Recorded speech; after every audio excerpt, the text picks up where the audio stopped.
Hello, good evening and welcome to the first ever The Show Must Go Online, a weekly live stream working through the complete works of Shakespeare in the order they were believed to have been written. I'm Robert Myles, actor, writer, director and creator of the Shakespeare Deck. I want to begin by saying thank you. Thank you to the Shakespeare-loving community that have rallied around this project and made it into a reality. To the press who have been so kind to give us a spotlight and get the word out all around the world. To Paraffin, the capabilities and innovation agency that have provided this Zoom for the call. And to every one of you watching at home right now, wherever you are in the world, it really means so much to us that you're here today to share this with us. Please subscribe to the channel to get updates for next week's Taming of the Shrew. And if you'd like to join us, Sarah is going to post a link to the sign-up form in the live chat, which gives me a perfect segue to introduce you to Sarah, our erstwhile producer. Hi everyone, yes, I'm Sarah. I'm an actor and innovation project manager and I'm based in Glasgow. Fabulous. And our cast for tonight's production of Two Gentlemen of Verona. First, we have playing Proteus, Luke Barton. Hello, how you doing? I'm Luke, actor from London, and I couldn't think of anywhere I'd rather be quarantined right now. Valentine, Nick Leos. Hi, I'm Nick. I'm a director and actor from Dallas, Texas. Julia, Lucy Aarden. Hello, I'm Lucy and I'm from Brixton in London and I'm a professional actress.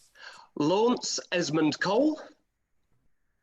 Hey there, I am, happy to be here. And I'm an actor, voiceover artist, and I'm based in London.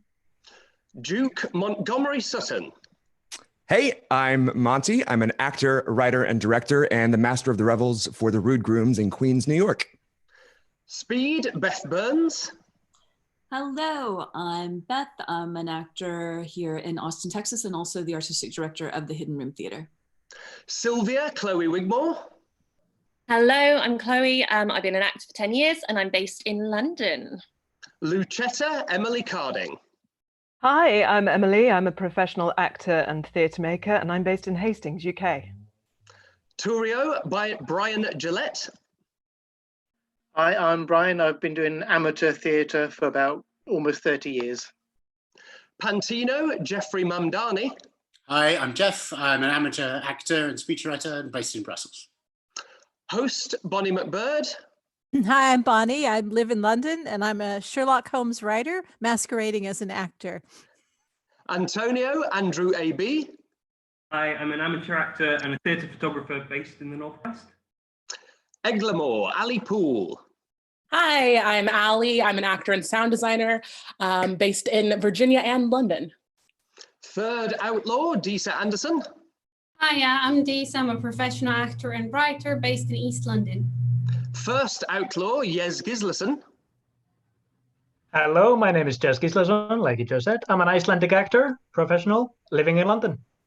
And second Outlaw, Jennifer Glover. Hi, I'm Jennifer Glover and I'm a professional actress. Fabulous. I'd like to now introduce our swings. So our swings are here for the event of technical difficulties or sudden emergencies. If anyone has to drop out of the call for any reason, our swings are going to bravely step in and fill those roles. So I'd like to introduce at this time, Sarah Ingram. Hi, I'm Sarah. I'm an actress and director, and hopefully you won't see me tonight. And Mark Burghagen. Very good. Hello, I'm Mark. I'm a professional actor and I live in York, UK.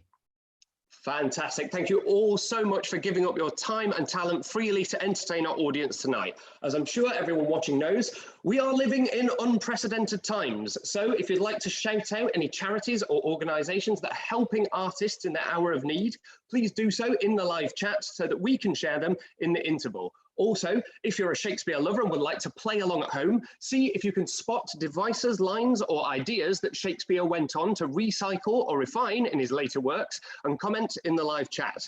At this point, to introduce the play, I have the very great honour and privilege of welcoming Mr. Ben Crystal. Ben is an actor, producer and writer, and a luminary in the Shakespeare world, known for his work in original practice and pronunciation, author of Shakespeare on Toast, co-author of Shakespeare's Words, and a host of other amazing resources. He's in the midst of finishing a new book and is the curator of the Shakespeare Ensemble. Ben, the play is Two Gentlemen of Verona, and the floor is yours. Yeah, thank you, Rob. if I may, on behalf of everyone else, the fantastic cast you brought together, and just thank you for doing this, for bringing us together in this most unusual time, and for everyone out there who has lost a project, has lost a job, who is feeling alone. Well, it may not have a great deal of comfort to know, but Shakespeare went through this. The globe was shut down due to plague a number of times during his career, and look what he did, and look what can be done. And hopefully, this sort of coming together through art is positive for me, and I hope it is for everyone else. So yeah, thank you, Rob. Two Gentlemen of Verona, a contentious play, an early play, one of Shakespeare's earliest, a handful of plays of Shakespeare's, about 6 or 7 are up for which play was first. This is a comedy. There's a lot of sharp writing in it, a relatively straightforward plot that ends with a twist. The plot is, it starts with Proteus and Valentine, 2 best friends. Valentine is heading off on his travels and leaving Proteus behind. And theirs is a connection and a love that is deep and true. And Proteus feels, I suppose, a little lost without his friend, and then is shortly told afterwards by his father to follow his friend and to go and make something of himself. And so Proteus decides that he has to leave, and he takes with him his slightly foolish servant Launce in this production, and says goodbye to his love, Julia. And in their goodbye, they swap rings and swear fidelity towards each other. Proteus then arrives to meet his friend Valentine, and in the same moment of re-greeting his friend Valentine, sees Valentine's new love, Silvia, and in that moment of meeting, falls in love, I suppose you could say. He falls in a horrible sort of love, because he decides in the moment to forget everything that's happened in the past, and to forget his friendship, and to do everything he can to pursue his friend's love. Julia, meanwhile, his love back home, has decided to follow him, and takes the dangerous decision to disguise herself as a man, and makes it over to where Proteus and Valentine are, just in time to serve Proteus as his servant, and watch him backstab and betray his way through everything that's in his way in order to try to gain the heart of his friend's love. It's a play of escape, I suppose, then, and of travel. It's a play of intrigue. Watch out for the rope ladder that's smuggled and discovered. And also, come up here. Yeah, come here. It's a play with a dog. Not this dog, although this dog has played Crab, the dog, before.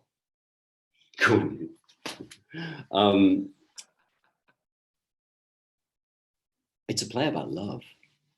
And it's a play about different types of love. Of course, there's the dedicated love that Julia shows in pursuing Proteus, and right through to the bitter end. It's a play about unrequited love. There's a character called Thurio who's in love with Silvia, and their love is never met. It's a love of the parent to the child. There's the love that Proteus discovers for Silvia, which is certainly contentious and mad, some people say, and green-eyed, which is normally something attributed to jealousy, but the love that takes over Proteus is, well, it seems to him at the end like a dream, or like a madness, I suppose. There's the love described of Sir Eglamour, a character that helps Silvia when she needs to try and escape later on in the play. Silvia says to Sir Eglamour, "Thyself hast loved, and I have heard thee say, no grave did ever come so near thy heart as when thy lady and thy true love died, upon whose grave thou vowedst purest chastity. love of someone that's lived life and lost their love, and that love has continued on beyond death. Something that Shakespeare writes an awful lot about. And then there's the love that Valentine has for Proteus, which seems to endure almost, well, actually all things. This play is relatively straightforward, but it does come, as I said earlier, with a bit of a twist, and that twist is one of forgiveness. How to solve the forgiveness that comes at the end. Now, without spoiling anything, there's a moment of abuse towards the end of the play. And it's, depending on the production, quite severe or quite light. But that abuse provokes an immediate and full and complete forgiveness from Valentine towards Proteus. It also provokes a couple of other things. It provokes a silence from Silvia, which you may not notice because you don't see the text or you don't see the actors in front of you. And a relative silence from Julia too, whilst it seems the male characters make everything right and everyone goes off happily. Well, perhaps they don't, but certainly encountering this play now is very different from encountering it 400 years ago when it was first written. The time was very different. The idea of marrying for love, as Julia decides she wants to do, was pretty much unheard of. I mean, well, not unheard of, but it was uncommon because you would marry for money or you would marry for power. Travel was dangerous. And to say goodbye to a friend when they went traveling, it might have been the last goodbye. You might never actually see them again. So whether you're new to Shakespeare or whether you're not, I hope that you let the next 2 hours traffic of this fun escapade with a slightly pretty awful twist at the end, I suppose. Let it all wash over you. Let these actors with Shakespeare gently hold the mirror up to us, to our world in these most unusual times. And we may be separate and isolated, but we are in this way together and we're stronger for it. Enjoy. So thank you so much, Ben. That was utterly beautiful. And at this point, it is my very great pleasure to introduce to you all the two gentlemen of Verona.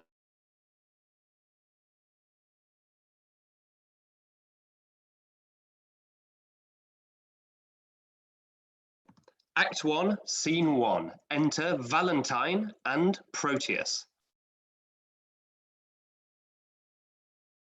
Cease to persuade, my loving Proteus. Home-keeping youth have ever homely wits. Were't not affection chains thy tender days to the sweet glances of thy honored love, I rather would entreat thy company to see the wonders of the world abroad than living dully sluggardized at home. Wear out thy youth with shapeless idleness. But since thou lovest, love still, and thrive therein, even as I would when I to love begin. Wilt thou be gone? Sweet Valentine, adieu. Think on thy Proteus when thou haply seest some rare, noteworthy object in thy travel. Wish me partaker in thy happiness when thou dost meet good hap, and in thy danger, if ever danger do environ thee, commend thy grievance to my holy prayers, for I will be thy beadsman, Valentine. And on a love book pray for my success? Upon some book I love, I'll pray for thee.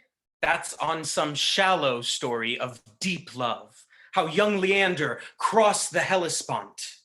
That's a deep story of a deeper love, for he was more than over shoes in love. 'Tis true, for you are over boots in love, and yet you never swam the Hellespont. Over the boots? Nay, give me not the boots.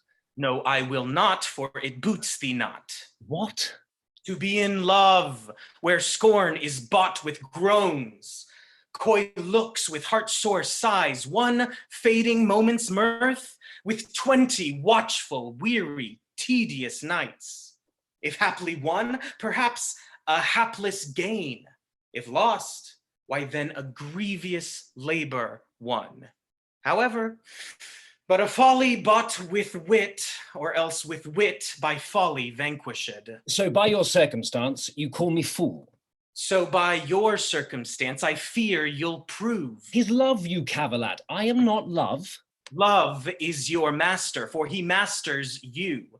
And he that is so yoked by a fool, methinks should not be chronicled for wise. Yet writers say, as in the sweetest bud the eating canker dwells, so eating love inhabits in the finest wits of all. And writers say, as the most forward bud is eaten by the canker arid blow, by love the young and tender wit is turned to folly, blasting in the bud, losing his verdure even in the prime, and all the fair effects of future hopes. But wherefore waste I time to counsel thee, that art a votary to fond desire? Once more adieu, my father at the road expects my coming, there to see me shipped. And thither will I bring thee, Valentine. Sweet Proteus, no, now let us take our leave. To Milan let me hear from thee by letters of thy success in love, and what news else betideth here in absence of thy friend. And I likewise will visit thee with mine. All happiness bechance thee in Milan. As much to you at home, and so farewell. He after honor hunts, I after love. He leaves his friends to dignify them more. I leave myself, my friends, and all for love. Thou, Julia, thou hast metamorphosed me, made me neglect my studies, lose my time, war with good counsel, set the world at naught, made wit with musing weak, heart sick with thought. Enter Speed. Sir Proteus, save you. Saw you my master? But now he parted hence to embark to Milan. 20 to 1, then he is shipped already, and I have played the sheep in losing him. Indeed, a sheep doth very often stray, and if the shepherd be a while away. You conclude that my master is a shepherd then, and I a sheep? I do. Why, then my horns are his horns, whether I wake or sleep.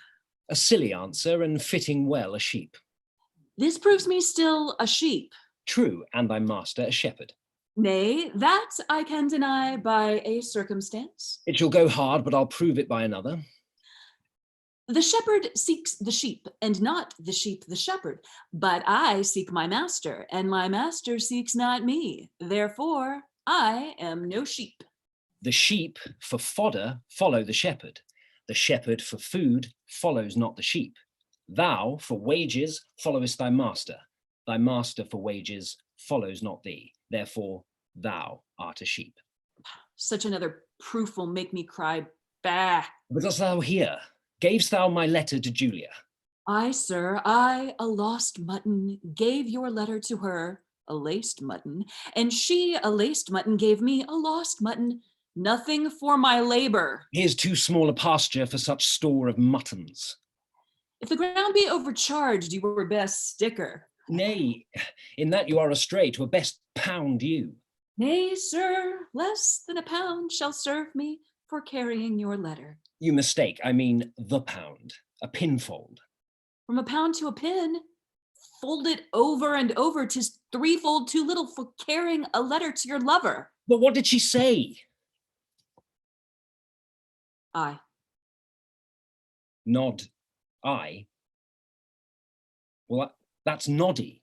You mistook, sir. I say she did nod, and you ask me if she did nod, and I say I. And set together is noddy. Now you have taken the pains to set it together. Take it for your pains. No, you shall have it for bearing the letter. Well, I perceive I must be fain to bear with you. Why, sir, how do you bear with me?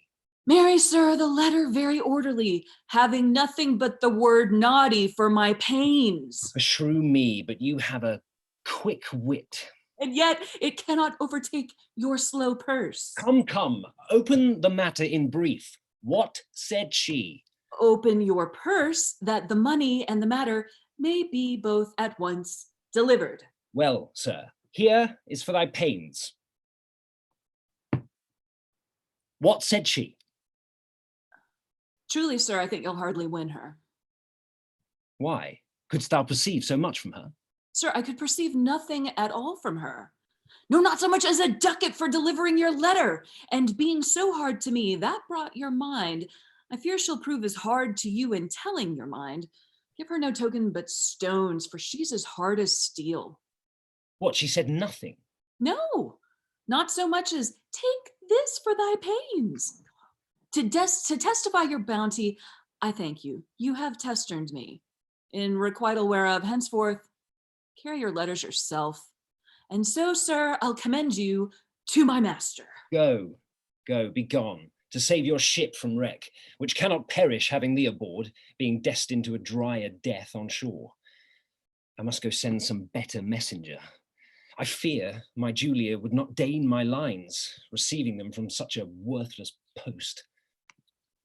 Act 1, Scene 2, enter Julia and Lucetta. But, say, Lucetta, now we are alone, wouldst thou then counsel me to fall in love? Aye, madam, so ye stumble not unheedfully. Of all the fair resort of gentlemen that every day with Poole encounter me, in thy opinion, which is worthiest love? Oh, please you repeat their names. I'll show my mind according to my shallow, simple skill. What thinkst thou of the fair Sir Eglamour? As of a knight, well spoken, neat, and fine, but were I you, he never should be mine. What thinkst thou of the rich Mercatio? Well of his wealth, but of himself, so. What thinkst thou of the gentle Proteus? Oh, Lord, to see what folly reigns in us. How now, what means this passion at his name? Pardon, dear madam, 'tis a passing shame that I, unworthy body as I am, should censure thus unlovely gentleman. Why not on Proteus as of all the rest? Then thus of many good I think him best. Your reason? I have no other but a woman's reason. I think him so because I think him so. And wouldst thou have me cast my love on him? Aye, if you thought your love not cast away. Why, he of all the rest hath never moved me. Yet he of all the rest I think best loves ye. His little speaking shows his love but small. Fire that's closest kept burns most of all. They do not love that do not show their love. Oh, they love least that let men know their love. Would I knew his mind. Peruse this paper, madam. To Julia. Say from whom? That the contents will show. Say who gave it thee? Sir Valentine's page, and sent, I think, from Proteus. He would have given it you, but I, being in the way, did in your name receive it. Pardon the fault, I pray. Now, by my modesty, a goodly broker, dare you presume to harbour wanton lines, to whisper and conspire against my youth? Now, trust me, 'tis an office of great worth. You an officer fit for the place. There, take the paper, see it be returned, or else return no more into my sight. To plead for love deserves more fee than hate. Will ye be gone? That you may ruminate. Exit Lucetta. And yet I were that I had looked over the letter. It were a shame to call her back again and pray her to a fault for which I chid her. What fool is she that knows I am a maid and would not force the letter into my view? Since maids in modesty say no to that which they would have the profferer consider aye. Fie, how wayward is this foolish love that, like a testy babe, will scratch the nurse and presently, all humbled, kiss the rod. How churlishly I chid Lucetta hence, when willingly I would have had her here. How angrily I taught my brow to frown, when inward joy enforced my heart to smile. My penance is to call Lucetta back, and ask remission for my folly past. What ho! Lucetta! Enter Lucetta. What would your ladyship? Is near dinner time? I would it were, that you might kill your stomach on your meat and not upon your maid. What's that you took up so gingerly? Nothing. Well, why didst thou stoop then?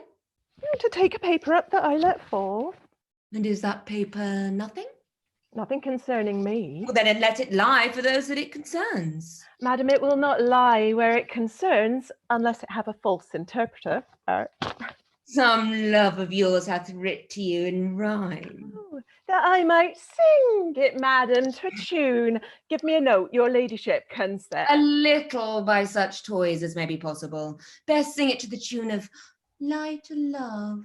Oh, it is too heavy for so light a tune. Heavy? Belike it hath some burden then? Oh, aye, melodious were it. Will you sing it? And why not you? Oh, I cannot reach so high. Ha ha!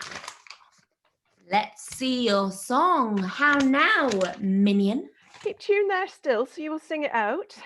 And yet methinks I do not like this tune. You do not? No, madam, 'tis too sharp. You, minion, are too saucy. Nay, now you are too flat, and mar the concord with too harsh a descant. There wanteth but a mean to fill your song.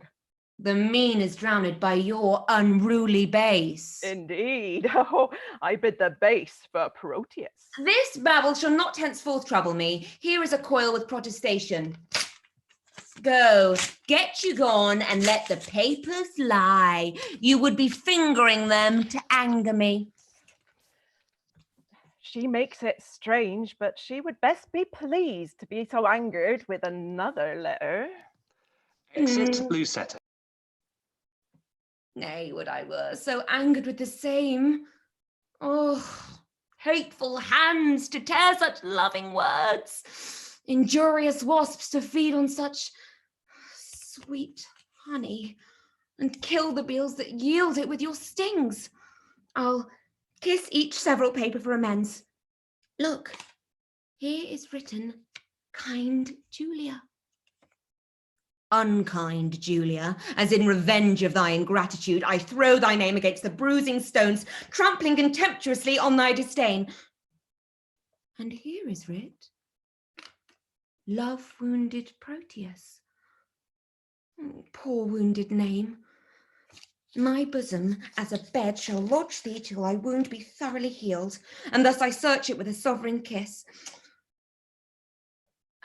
But twice or thrice was Proteus written down. Be calm, good wind, blow not a word away, till I have found each letter, and in the letter, except mine own name, that some whirlwind bear unto a ragged, fearful hanging rock, and throw it thence into the raging sea. And lo, there is one line in his name twice writ. Poor forlorn Proteus, passionate Proteus, to the sweet Julia. That I'll tear away, and yet I will not. Sith so prettily he couples it to his complaining names. Thus I will fold them, one upon another. Now, kiss, embrace, contend. Do what you will. Enter Lucetta. Madam, dinner is ready and your father stays. Well, let us go. What shall these papers lie like telltales here? If you respect them, best to take them up. But nay, I was taken up, laying them down. Yet here they shall not lie for catching cold. I see you have a month's mind to them. Aye, madam, you may say what sights you see. I see things too, although you judge I wink. Come, come, wilt please you go. Exeunt. Act 1, Scene 3. Enter Antonio and Panthino. Tell me, Panthino, what sad talk was that wherewith my brother held you in the cloister? Oh, it was of his nephew Proteus, your son. Why? What of him? But he wondered that your lordship would suffer him to spend his youth at home, while other men of slender reputation put forth their sons to seek preferment out. Well, some to the wars, to try their fortune there, some to discover islands far away, some to the studious universities. For any or for all these exercises, he said that Proteus, your son, was meet, and did request me to importune you to let him spend his time no more at home, which would be great impeachment to his age in having known no travel in his youth. Nor needest thou much import to meet that, whereon this month I have been hammering. I have considered well his loss of time, and how he cannot be a perfect man, not being tried and tutored in the world. Experience is by industry achieved and perfected by the swift course of time. Then tell me, whither were I best to send him? I think your lordship is not ignorant how his companion, youthful Valentine, attends the emperor in his royal court. I know it well. But for good, I think your lordship sent him thither. But there shall he practice tilts and tournaments, hear sweet discourse, converse with noblemen, and be in eye of every exercise worthy his youth and nobleness of birth. I like thy counsel, well hast thou devised, and that thou may perceive how well I like it, the execution of it shall make known. Even with the speediest expedition, I will dispatch him to the emperor's court. Tomorrow, may it please you, Don Alfonso, with other gentlemen of good esteem, are journeying to salute the emperor, and to commend their service to his will. Good company, or with them shall Proteus go. Enter Proteus reading a letter. And now in good time, now we will break with him. Sweet love, sweet lines, sweet life. Here is her hand, the agent of her heart. Here is her oath of love, her honour's pawn.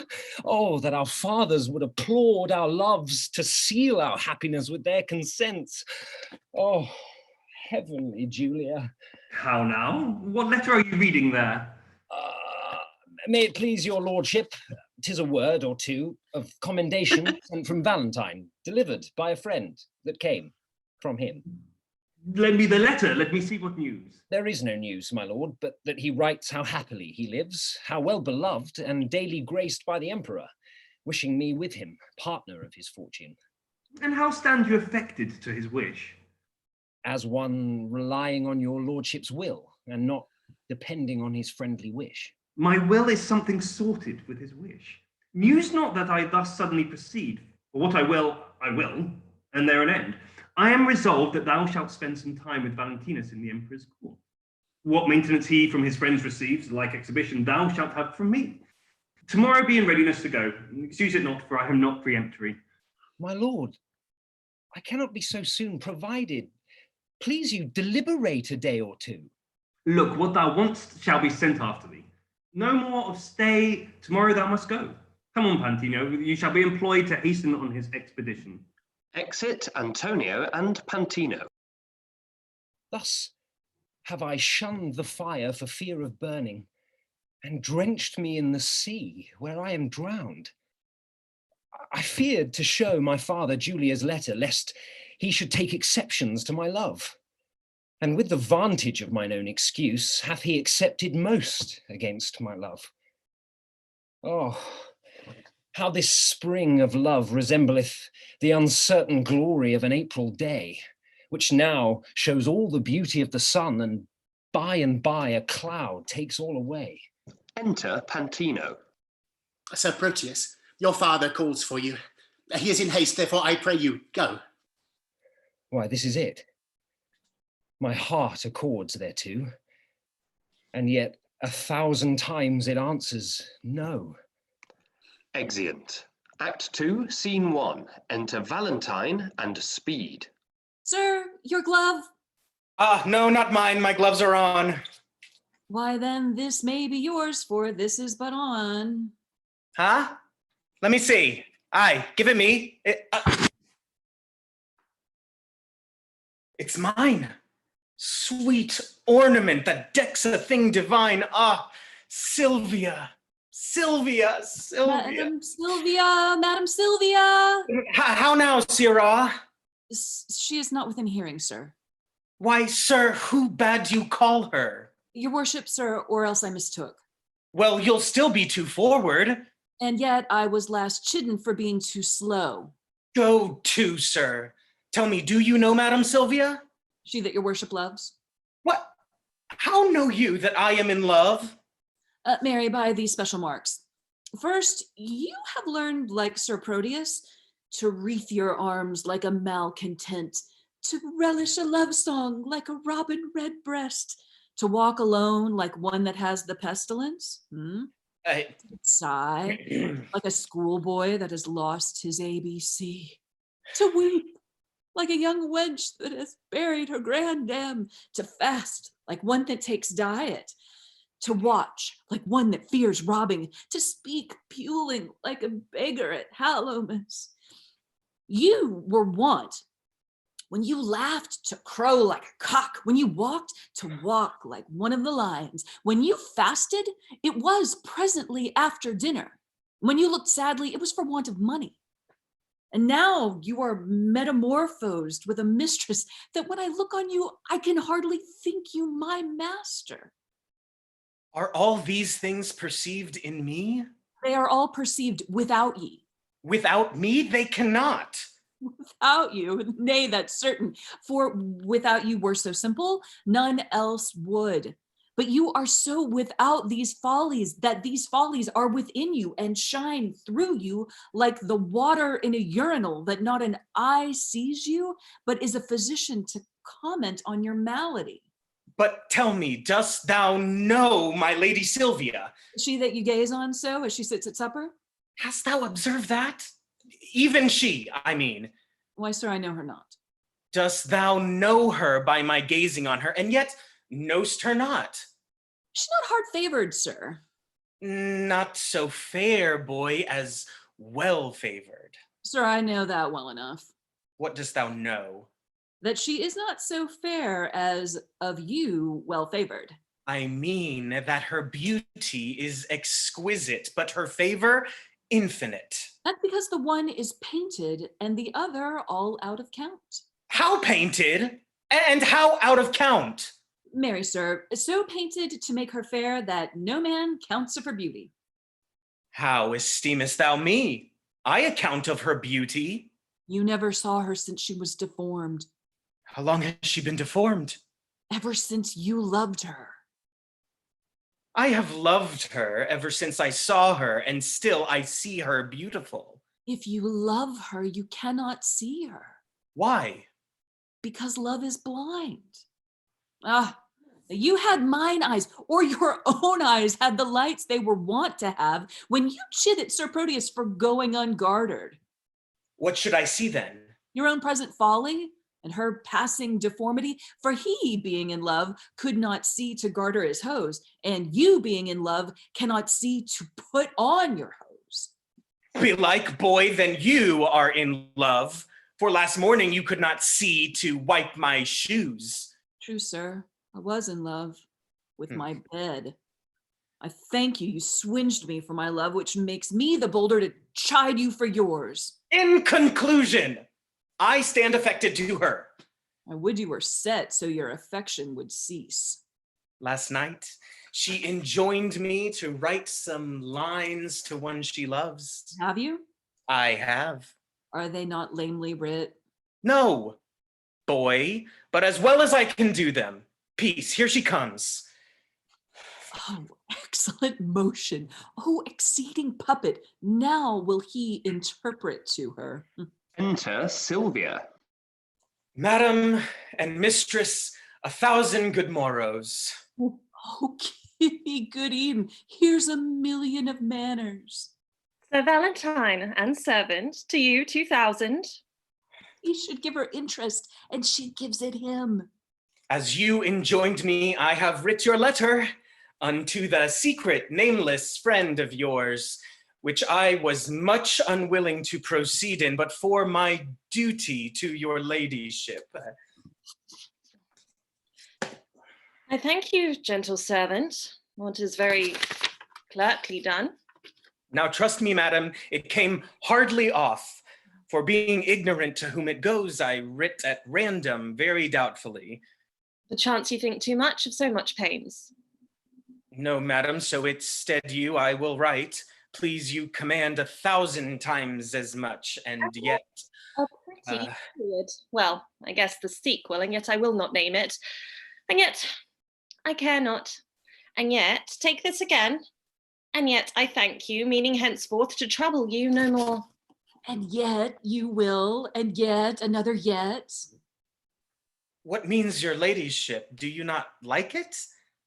Yes, yes, the lines are very quaintly writ, but since unwillingly, take them again. Madam, they are for you. Aye, you writ them, sir, at my request, but I will none of them. They are for you. I would have had them writ more movingly. Please you, I will write your ladyship another. And when it's writ for my sake, read it over.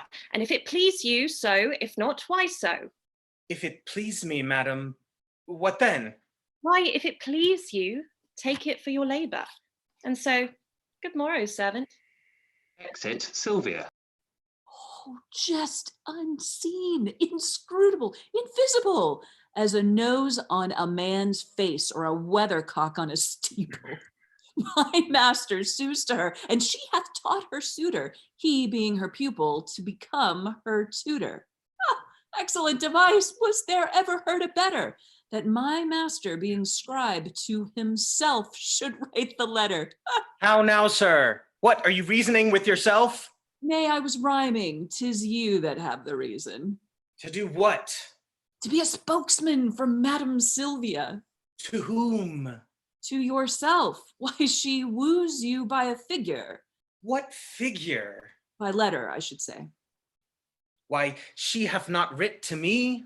What need she, when she hath made you write to yourself? Why, do you not perceive the jest? No, believe me. No, believing you indeed, sir. But did you perceive her earnest? She gave me none, except an angry word. Why, she hath given you a letter. That's the letter I writ to her friend. And that letter hath she delivered, and there an end. I would it were no worse. I'll warrant you 'tis as well.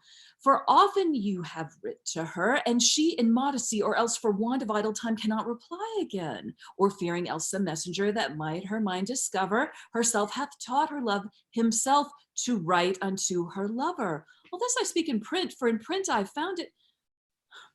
I muse you, sir, 'tis dinner time. I have dined. Aye, but hearken, sir, though the chameleon love can feed on air, I am not one that am nourished, I am one that is nourished by my victuals, and would fain have meats. Be not like your mistress, be moved, be moved. Exeunt. Act 2, Scene 2. Enter Proteus and Julia. Have patience, gentle Julia. I must where is no remedy. When possibly I can, I will return. If you turn not, you will return the sooner. Keep this remembrance for thy Julia's sake. Why then, we'll make exchange. Here, take you this. And seal the bargain with a holy kiss.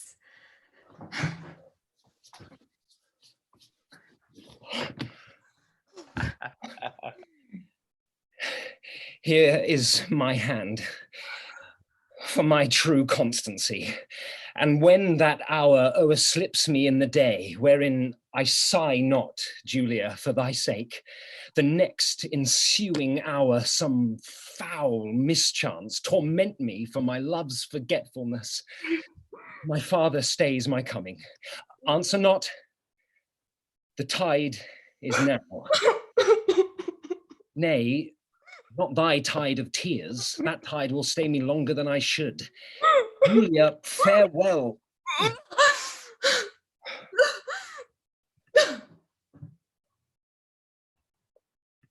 What, gone without a word?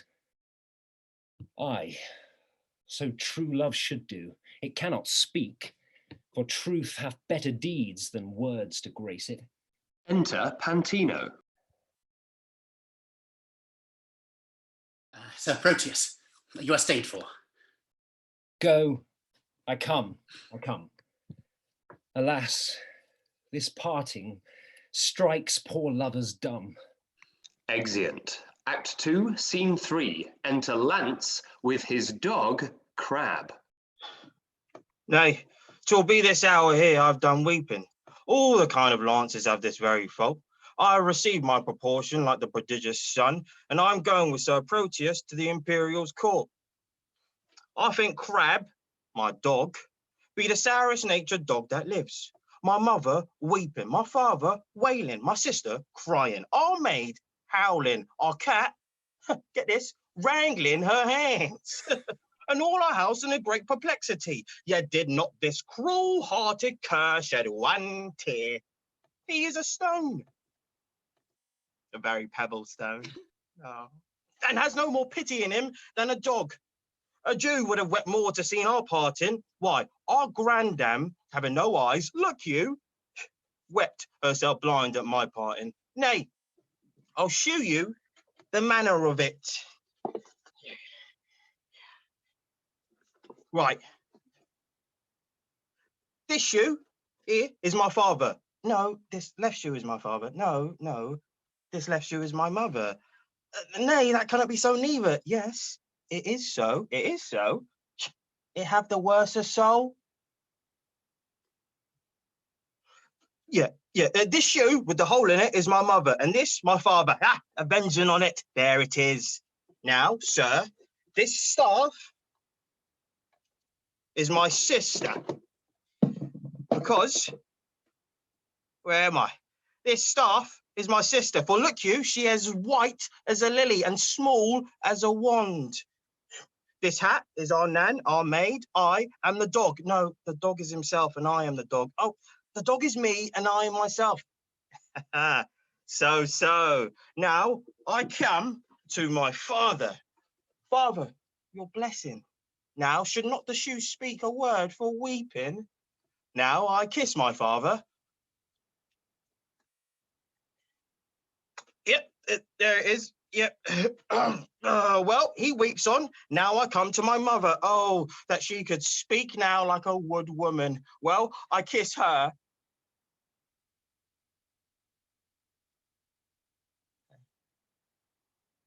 Yep. Oh, gosh. Yeah, there it is. Here's my mother's breath, up and down. Now I come to my sister. Mark the moan she makes. I mean, now the dog all this while sheds not a tear, nor speaks a word, but see how I lay the dust with my tears. Enter Panthino. Launce, away, aboard. Thy master is shipped, and thou art to post after with oars. What's the matter? Why weepest thou, man? Away, ass, or you'll lose the tide if you tarry any longer. It is no matter if the tide were lost, for it is the unkindest tide that ever any man tied. What's the unkindest tide? Why, he that's tied there, Crab, my dog. Oh, man, I mean, thou'lt lose the flood. And in losing the flood, lose thy voyage, and in losing thy voyage, lose thy master. And in losing thy master, lose thy service, and in losing thy service... Why dost thou stop my mouth? For fear thou should lose thy tongue. Where should I lose my tongue? In thy tail. In thy tail? Lose the tide, and the voyage, and the master, and the service, and the tide. Why, man, if the river were dry, I am able to fill it with my tears. If the wind were down, I could drive the boat with my sighs. Come away, man. I was sent to call thee. Sir, call me what thou darest. Wilt thou go? Well, I'll go. Yep. Exeunt. Act 2, Scene 4. Enter Valentine, Silvia, Thurio, and Speed. Servant. Mistress? Master, Sir Thurio frowns on you. Aye, boy, it's for love. Not of you. Of my mistress, then? 'Twere good you knocked him. Exit Speed. Servant, you are sad. Indeed, madam, I seem so. Seem you that you are not? Haply I do. So do counterfeits. So do you. What seem I that I am not? Wise. What instance to the contrary? Your folly. And how quote you my folly? I quote it in your jerkin. My jerkin is a doublet. Then I'll double your folly. How? What, angry, Sir Thurio? Do you change colour? I give him leave, madam. He is a kind of chameleon. That have more mind to feed on your blood than live in your air. You have said, sir. And, sir, and done too for this time.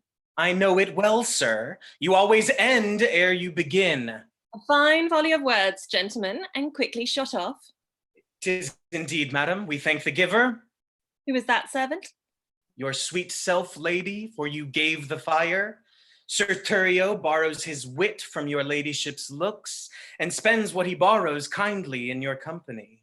Sir, if you spend word for word with me, I shall make your wit bankrupt.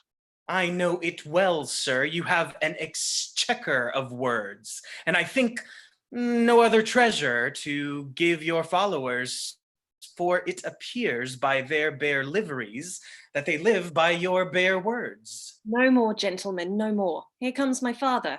Enter Duke. Now, daughter Silvia, you are hard beset. Sir Valentine, your father is in good health.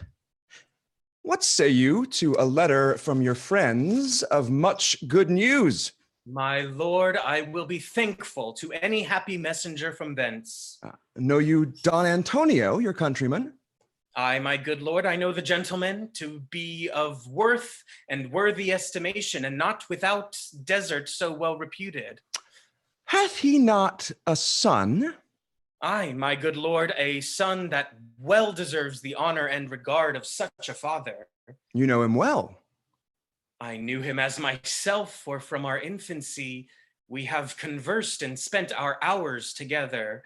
And though myself have been an idle truant, omitting the sweet benefit of time to clothe mine age with angel-like perfection, yet hath Sir Proteus, for that's his name, made use and fair advantage of his days. His years but young, but his experience old, his head unmellowed, but his judgment ripe. And in a word, for far behind his worth come all the praises that I now bestow. He is complete in feature and in mind, with all good grace to grace a gentleman. Beshrew me, sir, but if he make this good, he is as worthy for an empress's love as meet to be an emperor's counselor. Well, sir, this gentleman is come to me with commendation from great potentates, and here he means to spend his time a while. I think 'tis no unwelcome news for you. Should I have wished a thing, it had been he. Welcome him then according to his worth. Silvia, I speak to you, and you, Sir Thurio. For Valentine, I need not cite him to it. I will send him hither to you presently. Exit Duke. This is the gentleman I told your ladyship had come along with me, but that his mistress did hold his eyes locked in her crystal looks.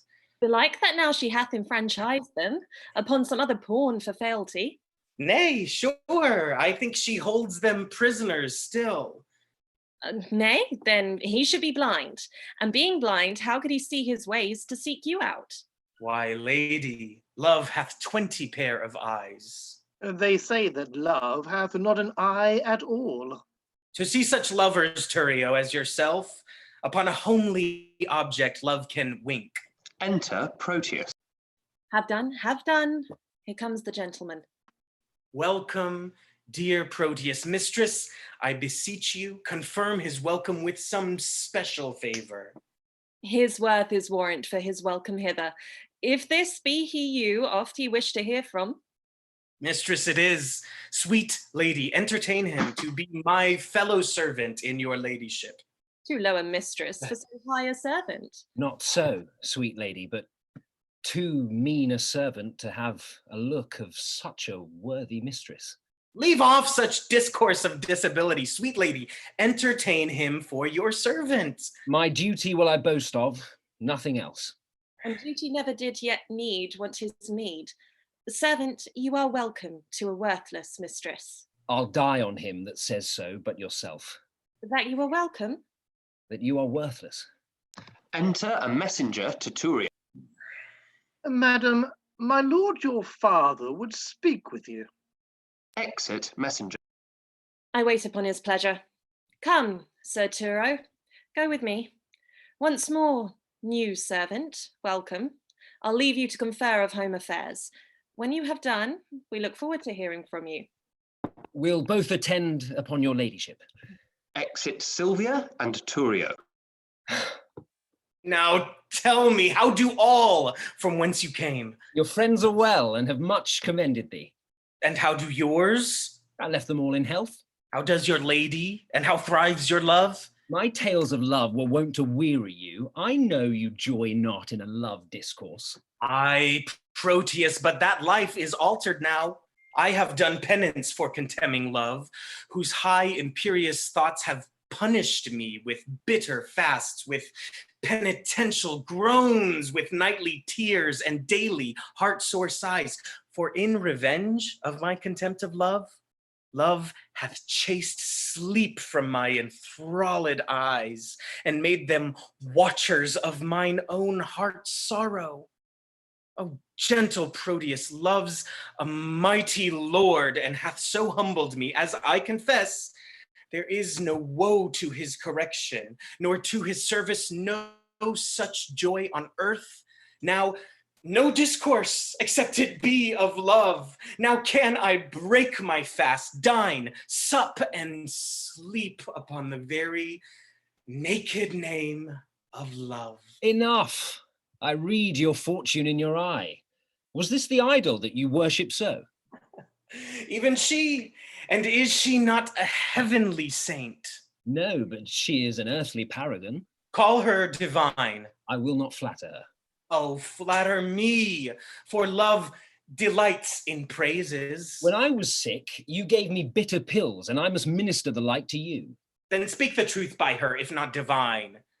Yet let her be a principality, sovereign to all the creatures of the earth. Except my mistress. Sweet, except not any. Except thou wilt accept against my love. Have I not reason to prefer mine own? And I will help thee to prefer her too. She shall be dignified with this high honor to bear my lady's train, lest the base earth should from her vesture chance to steal a kiss, and so and of so great a favor growing proud, disdain to root the summer swelling flower and make rough winter everlastingly. Why, Valentine, what braggadism is this? Pardon me, Proteus. All I can is nothing. To her, whose worth makes other worthies nothing. She is alone. Then let her alone. Not for the world. Why, man, she is mine own.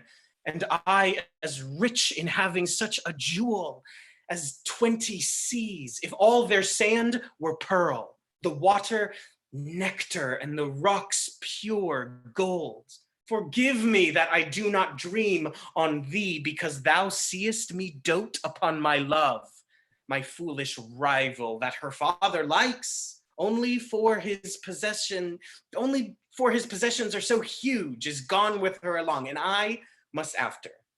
For love, thou knowest, is full of jealousy. But she loves you. Aye, and we are betrothed, nay, more, our marriage hour, with all the cunning manner of our flight, determined of how I must climb her window, the ladder made of cords, and all the means plotted and agreed on for my happiness. Good Proteus, go with me to my chamber, in these affairs to aid me with thy counsel. Go on before, I shall inquire you forth. I must unto the road to disembark some necessaries that I needs must use, and then I'll presently attend you. Will you make haste? I will. Exit Valentine. Even as one heat another heat expels, or as one nail by strength drives out another, so the remembrance of my former love is by a newer object quite forgotten. Is it mine eye, or Valentine's praise, her true perfection, or my false transgression that makes me reasonless to reason thus? She is fair, and so is Julia that I love, that I did love. For now, my love is thawed, which like a waxen image gainst a fire bears no impression of the thing it was. Methinks my zeal to Valentine is cold, and that I love him not as I was wont. Oh, but I love his lady too much, and that's the reason I love him so little. How shall I dote on her with more advice, that thus without advice begin to love her? 'Tis but her picture I have yet beheld, and that hath dazzled my reason's light. But when I look on her perfections, there is no reason, but I shall be blind. If I can check my erring love, I will. If not, to compass her, I'll use my skill. Exit. Act 2, Scene 5. Enter Speed and Launce with Crab. Launce, by mine honesty, welcome to Padua. Swear not thyself, sweet youth, for I am not welcome. I reckon this always, that a man is never undone till he be hanged, nor never welcome to a place till some certain shot be paid, and the hostess say welcome. Come on, you madcap. I'll to the alehouse with you presently, where for one shot of 5 pence, thou shalt have 5,000 welcomes. But Sarah, how did thy master part with Madam Julia? Marry, after they closed in earnest, they parted very fairly in jest. Shall she marry him? No. How then shall he marry her? No, neither. What, are they broken? No, they were both as whole as a fish. Why then how stands the matter with them? Marry, thus, when it stands well with him, it stands well with her. What an ass thou art, I understand thee not. What? A block art thou? Thou cannot. My staff understands me. What thou sayest? Aye, and what I do too. Look thee, I'll but lean, and my staff understands me. It stands under thee, indeed. Why, stand under and understand is all one. But tell me true, wilt be a match? Ask my dog. Yeah. If he say aye, it will. If he say no, it will. If he shake his tail and say nothing, it will. The conclusion is then that it will. Ah, thou shalt never get such a secret from me, but by a parable. 'Tis well that I get it so. But Launce, how sayest thou that my master is become a notable lover? I never knew him otherwise. Then how? A notable lubber, as thou reportest him to be. A horse and ass, thou mistakest me. Right, fool, I meant not thee, I meant thy master. I tell thee, my master is become a hot lover. Why, I tell thee, I care not, though he burn himself in love. If thou will, go with me to the alehouse. If not, thou art a mug, and not worth the name of a Christian. Why? Because thou hast not so much charity in thee as to go to the ale with a Christian. Wilt thou go? At thy service. That's what I'm talking about. Exeunt. Act 2, Scene 6. Enter Proteus.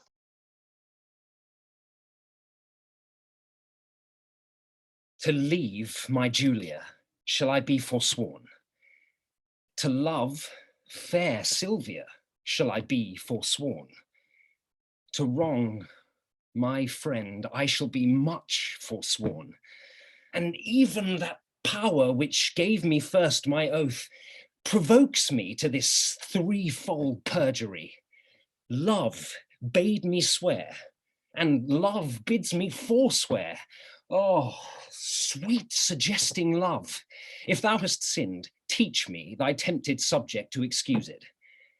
At first, I did adore a twinkling star, but now I worship a celestial sun.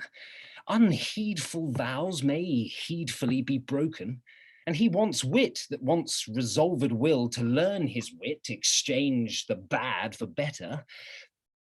Fie, unreverend tongue, to call her bad, whose sovereignty so oft thou hast preferred with 20,000 soul-confirming oaths.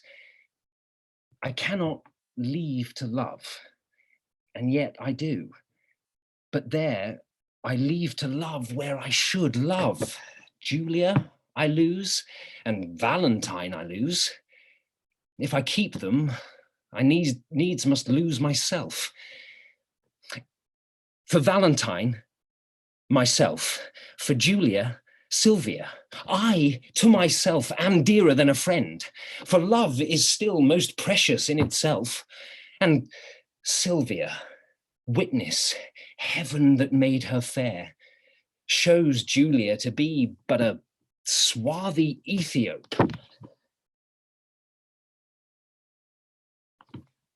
I will forget that Julia is alive, remembering that my love to her is dead, and Valentine I'll hold an enemy, aiming at Silvia as a sweeter friend. I cannot now prove constant to myself without some treachery used to Valentine. This night, he meaneth with a corded ladder to climb celestial Silvia's chamber window, myself in counsel his competitor. Now presently, I'll give her father notice of their disguising and pretended flight, who, all enraged, will banish Valentine, for Thurio he intends shall wed his daughter. But Valentine being gone, I'll quickly cross by some slick trick, blunt Thurio's dull proceeding.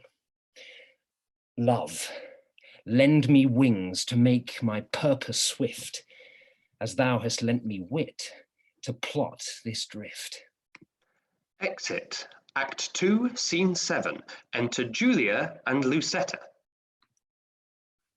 Counsel, Lucetta, gentle girl, assist me, and even in kind love I do conjure thee. Thou art the table wherein all my thoughts are visibly charactered and engraved, to lesson me and tell me some good mean how, with my honour, I may undertake a journey to my loving Proteus. Alas, the way is wearisome and long. A true devoted pilgrim is not weary to measure kingdoms with his feeble steps, much less shall she that hath love's wings to fly. And when the flight is made to one so dear, of such divine perfection as Sir Proteus. Better forbear till Proteus make return. Knowst thou not his looks are my soul's food? Pity the dearth that I have pined in by longing for that food for so long a time.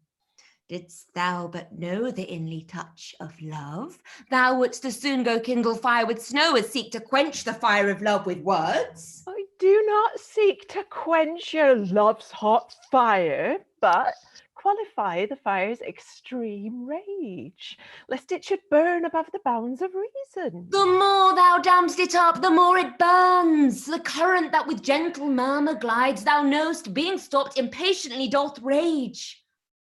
But when his fair course is not hindered, he makes sweet music with enamelled stones, giving a gentle kiss to every sedge.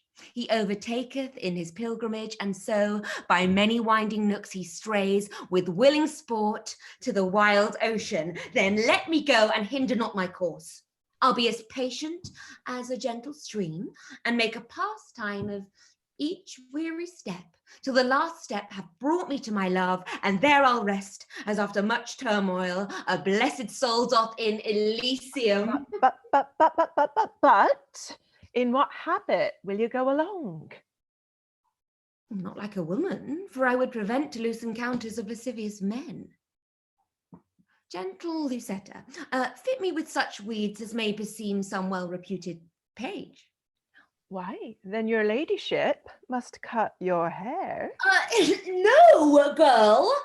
I'll knit it up in silken strings with 20-odd conceited true love knots. To be fantastic may become a youth of greater time than I shall show to be. What fashion, madam, shall I make your breeches? That fits as well as, tell me, good my lord, what compass will you wear your farthingale? What fashion thou best likes, Lucetta? But you must needs have them with a codpiece, madam. Lucetta, that will be ill-favoured. Around hose, madam, now's not worth a pin unless you have a codpiece to stick pins in. Lucetta, as thou lovest me, let me have what thou thinkst meet and is most mannerly.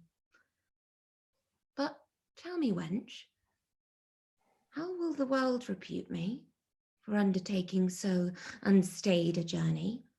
I fear it will make me scandalised. If you think so, then stay at home and go not. Nay, that I will not. Then never dream on infamy, but go. If Proteus like your journey when you come, no matter who's displeased when you are gone.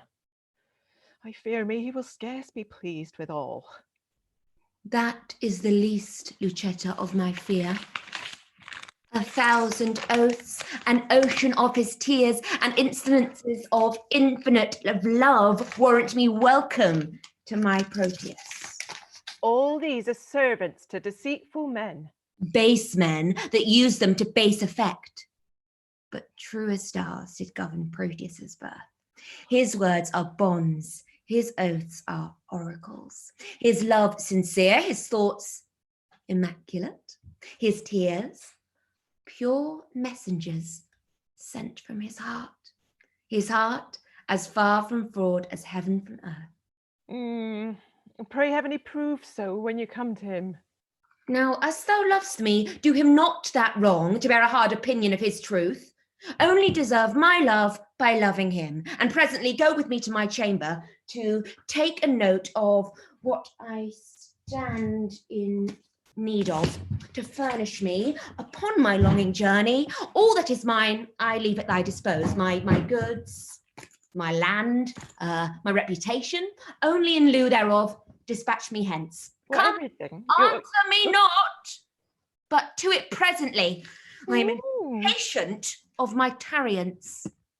Exeunt. Act 3, Scene 1. Enter Duke, Thurio, and Proteus. Sir Thurio, give us leave, I pray, a while. We have some secrets to confer about. Now tell me, Proteus, what's your will with me? My gracious lord, that which I would discover, the law of friendship bids me to conceal. But when I call to mind your gracious favours done to me, undeserving as I am, my duty pricks me on to utter that which else no worldly good should draw from me. Know, worthy prince, Sir Valentine, my friend, this night intends to steal away your daughter. Myself am one made privy to the plot. I know you have determined to bestow her on Thurio, whom your gentle daughter hates, and should she thus be stolen away from you, it would be much vexation to your age. Thus, for my duty's sake, I rather choose to cross my friend in his intended drift than by concealing it, heap on your head a pack of sorrows which would press down on you, being unprevented, to your timeless grave. Proteus, I thank thee for thine honest care, which to requite, command me while I live. This love of theirs myself have often seen, haply when they have judged me fast asleep, and oftentimes have purposed to forbid Sir Valentine her company and my court. But fearing lest my jealous aim might err, and so unworthily disgrace the man, a rashness that I ever yet have shunned, I gave him gentle looks, thereby to find that which thyself hath now disclosed to me. And that thou mayst perceive my fear of this, knowing that tender youth is soon suggested, I nightly lodge her in an upper tower, the key whereof myself have ever kept, and thence she cannot be conveyed away. No, noble lord, they have devised a mean how her chamber window will ascend, and with a corded ladder fetch her down, for which the youthful lover now is gone, and this way comes he with it presently, where, if it please you, you may intercept him. But, good my lord, do it so cunningly that my discovery be not aimed at. For love of you, not hate unto my friend, hath made me publisher of this pretense. Upon mine honor, he shall never know that I had any light of thee from this. Adieu, my lord. Sir Valentine is coming. Exit Proteus. Enter Valentine. Sir Valentine! Whither away so fast? Please it your grace, there is a messenger that stays to bear my letters to my friends, and I am going to deliver them. Oh, be they of much import? The tenor of them doth but signify my health and happy being at your court. Oh, nay then, no matter, stay with me a while. I am to break with thee of some affairs that touch me near, wherein thou must be secret. 'Tis not unknown to thee that I have sought to match my friend Sir Thurio to my daughter. I know it well, my lord, and sure, the match were rich and honorable. Besides, the gentleman is full of virtue, bounty, worth, and qualities beseeming such a wife as your fair daughter. Cannot your grace win her fancy to him? No, trust me, she is peevish, sullen, froward, proud, disobedient, stubborn, lacking duty, neither regarding that she is my child, nor fearing me as if I were her father. And may I say to thee, this pride of hers, upon advice, hath drawn my love from her. And where I thought the remnant of mine age should have been cherished by her childlike duty, I am now full resolved to take a wife and turn her out to who will take her in. Then let her beauty be her wedding dower, for me and my possessions she esteems not. What would your grace have me to do in this? There is a lady of Verona here whom I affect, but she is nice and coy and not esteems my aged eloquence. Now, therefore, I would have thee to my tutor. For long ago I have forgot to court. Besides, the fashion of the time is changed. How and what way I may bestow myself to be regarded in her sun-bright eye. All right. Win her with gifts, if she respect not words. Dumb jewels, often in their silent kind, more quick than words do move a woman's mind. But she did scorn a present I did send her. Oh, a woman sometimes scorns what best contends her. Send her another, never give o'er. For scorn at first makes after love the more. If she do frown, 'tis not in hate of you, but rather to beget more love in you. If she do chide, 'tis not to have you gone, for why the fools are mad if left alone. Take no repulse, whatever she doth say, for get you gone, she doth not mean away. Flatter and praise, commend, extol their graces. Though ne'er so black, say they have angels' faces. That man may have a tongue, I say, is no man, if with his tongue he cannot win a woman. But she, I mean, is promised by her friends unto a youthful gentleman of worth and kept severely from resort of man, that no man hath access by day to her. Why then I would resort to her by night. Aye, but the doors be locked, and keys kept safe, that no man hath recourse to her by night. What lets but one may enter at her window?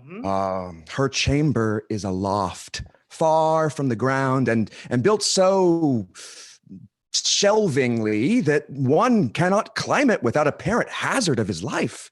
Why then a ladder made of cords to cast up with a pair of anchoring hooks would serve to scale another hero's tower. So bold Leander would adventure it. Now, as thou art a gentleman of blood, advise me where I may have such a ladder. When would you use it? Pray, sir, tell me that. This very night, for love is like a child that longs for everything that he can come by.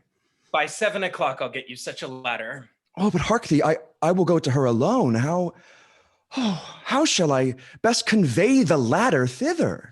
It will be light, my lord, that you may bear it under a cloak of any length. A cloak as long as thine will serve the turn? Aye, my good lord. Let me see thy cloak. I'll get me one of such another length. Why, any cloak will serve the turn, my lord. How shall I fashion me to wear a cloak? I pray thee, let me feel thy cloak upon me. What letter is this same? Huh? What's here? Silvia. And here, an engine fit for my proceeding. I will be so bold to break the seal for once. My thoughts do harbor with my Silvia nightly, and slaves they are to me that send them flying.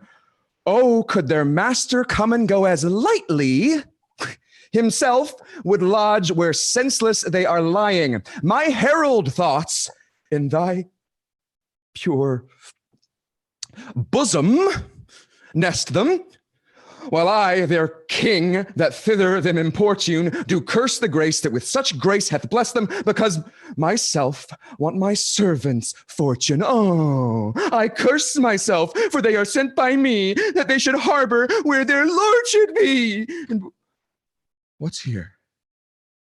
Silvia, this night I will enfranchise thee. 'Tis so, and here is a ladder for the purpose. Why, Phaeton, thou art Merop's son. Wilt thou aspire to guide the heavenly car, and with thy daring folly burn the world? Wilt thou reach stars because they shine on thee? Go, base intruder, overweening slave. Bestow thy fawning smiles on equal mates, and think my patience more than thy desert is privilege for thy departure hence. Thank me for this more than all the favors which, all too much, I have bestowed on thee. But if thou linger in my territories longer than the swiftest expedition will give thee time to leave our royal court, by heaven, my wrath shall far exceed the love I ever bore my daughter or thyself. Begone! I will not hear thy vain excuse, but as thou lovest thy life, make speed from hence. Exit, Duke. And why not death, rather living in torment? To die is to be banished from myself, and Silvia is myself. Banished from her is self from self, a deadly banishment. What light is light if Silvia be not seen? What joy is joy if Silvia be not by? Unless it be to think that she is by and feed upon the shadow of perfection. Except I be by Silvia in the night, there is no music in the nightingale. Unless I look on Silvia in the day, there is no day for me to look upon.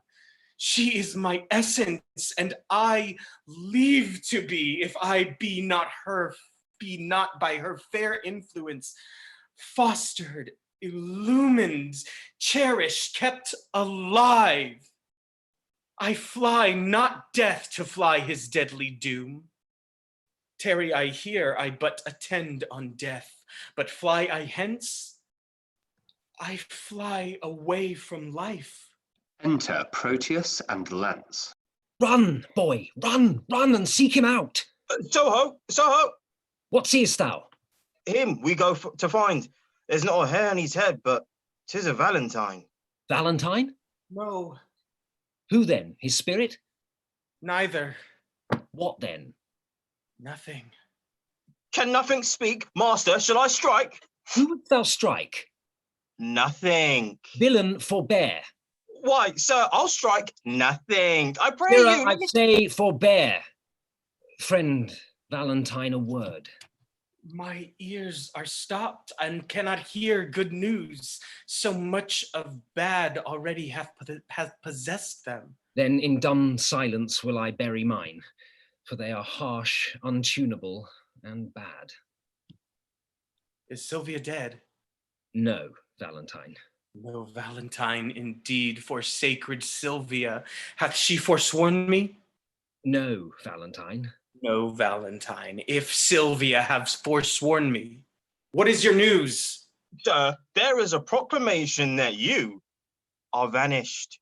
That thou art banished. Oh, that's the news. From hence, from Silvia, and from me, thy friend. Oh, I have fed upon this woe already, and now excess of it will make me surfeit. Doth Silvia know that I am banished? Aye, and she hath offered to the doom, which unreserved stands in effectual force, a sea of melting pearl, which some call tears. Those at her father's churlish feet she tended, with them upon her knees, her humble self, wringing her hands, whose whiteness so became them, as if but now they waxed pale for woe. But neither bended knees, pure hands held up, sad sighs, deep groans, nor silver-shedding tears could penetrate her uncompassionate sire. But Valentine, if he be ta'en, must die. Besides, her intercession chafed him so, when she for thy repeal was suppliant, that to close prison he commanded her, with many bitter threats of biding there. No more, no more, unless the next word that thou speakest have some malignant power upon my life. If so, I pray thee, breathe it in mine ear as ending anthem of my endless dolour. Cease to lament for that thou canst not help, and study help for that which thou lamentst. Time is the nurse and breeder of all good. Here, if thou stay, thou canst not see thy love. Besides, thy staying will abridge thy life. Hope is a lover's staff. Walk hence with that and manage it against despairing thoughts. Thy letters may be here, though thou art hence, which, being writ to me, shall be delivered even in the milk-white bosom of thy love. The time now serves not to expostulate. Come, I'll convey thee through the city gate, and ere I part with thee, confer at large of all that may concern thy love affairs. As thou lovest Silvia, though not for thyself, regard thy danger, and along with me.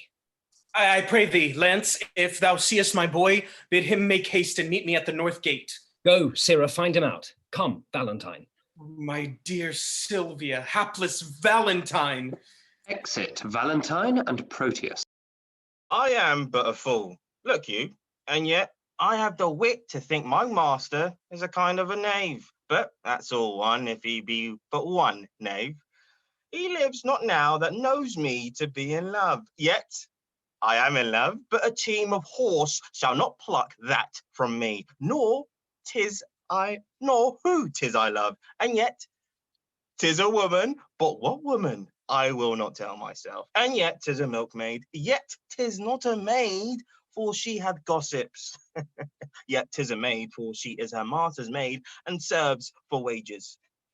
She had more qualities than a water spaniel, which is much more in a bare Christian. Here is the catalogue of her condition.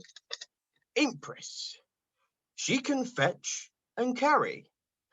Why, a horse can do no more. Nay, a horse cannot fetch, but only carry. Therefore, is she better than a jade? Item, she can milk. Look you, a sweet virtue in a maid with clean hands. Enter Speed. Now, Signor Launce, what news with your mastership? Why, my master's ship? Why, it is at sea. Well, your old vice, Sil. Mistake the word. What news then in your paper? Oh, the blackest news that ever's thou heard. Why, man, how black? Oh, as black as ink. Let me read them. Ah, fie on thee, jolthead, thou cannot read. Liest, I can. I will try thee. Tell me this, who begot thee? Mary, the son of my grandfather. Oh, illiterate loiterer, it was the son of thy grandmother. This proves thou cannot read. Come, fool, come, try me in thy paper. Right, there. And Saint Nicholas be thy speed. Imprimis, she can milk. Why, that she can. Item, she brews good ale. And therefore comes the proverb, blessing of your heart, you brew good ale. Item, she can sew. That as much as to say, can she sew? Item, she can knit. What need a man care for a stock with a wench when she can knit him a stock? Item, she can wash and scour. A special virtue, for then she need not be washed and scoured. Item, she can spin. Ah, that I may say, that I might set the world on wheels, when she can spin for a living. Item, she hath many nameless virtues. That's as much to say bastard virtues, that indeed know not their fathers, and therefore have no names. Here follow her vices. Close at the heels of her virtues. Item, she is not to be fasting in respect of her breath. Well, that fault may be mended with a breakfast. Read on. Item, she hath a sweet mouth. That makes amends for a sour breath. Item, she doth talk in her sleep. It's no matter for that, so she sleep not in her talk. Item, she is slow in words. Oh, villain, that set this down among her vices. To be slow in words is a woman's only virtue. I pray thee, out with it and place it for her chief virtue. Item, she is proud. Out with that too. It was Eve's legacy and cannot be tamed from her. Item, she hath no teeth. I care not for that neither, because I love crusts. Item, she is cursed. Well, the best is, and she had no teeth to bite. Item, she will often praise her liquor. If her liquor be good, she shall. If she will not, I will, for good things should be praised. Item, she is too liberal. Of her tongue she cannot, for that's writ down she is slow of. Of her purse she shall not, for that I will keep shut. Now, of another thing she may, and that I cannot help. Well, proceed. Item, she hath more hair than wit, and more faults than hairs, and more wealth than faults. Stop there. I'll have her. She was mine and not mine twice or thrice in that last article. Rehearse that once more.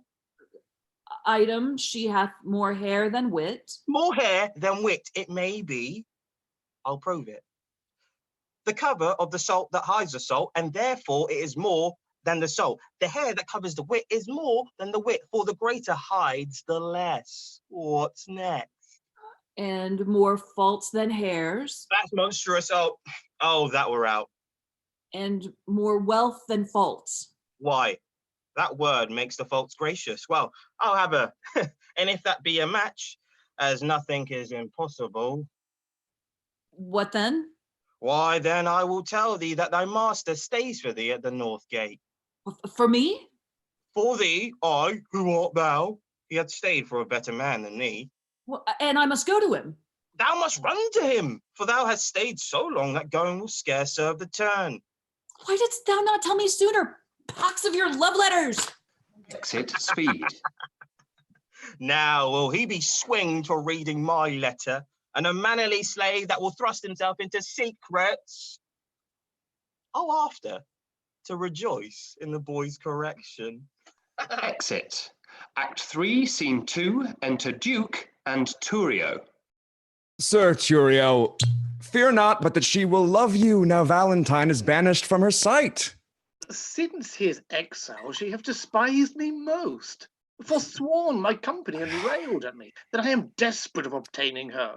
This weak impress of love is as a figure trenched in ice, which with an hour's heat dissolves to water and doth lose his form.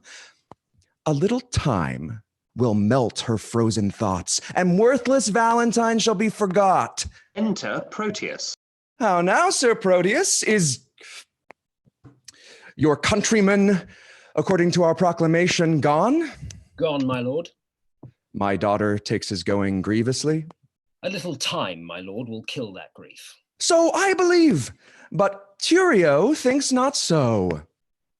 Proteus, the good conceit I hold of thee, for thou hast shown some sign of good desert, makes me the better to confer with thee. Longer than I prove loyal to your grace, let me not live to look upon your grace. Thou knowst how willingly I would effect the match between Sir Thurio and my daughter. I do, my lord. And also, I think thou art not ignorant how she opposes her against my will.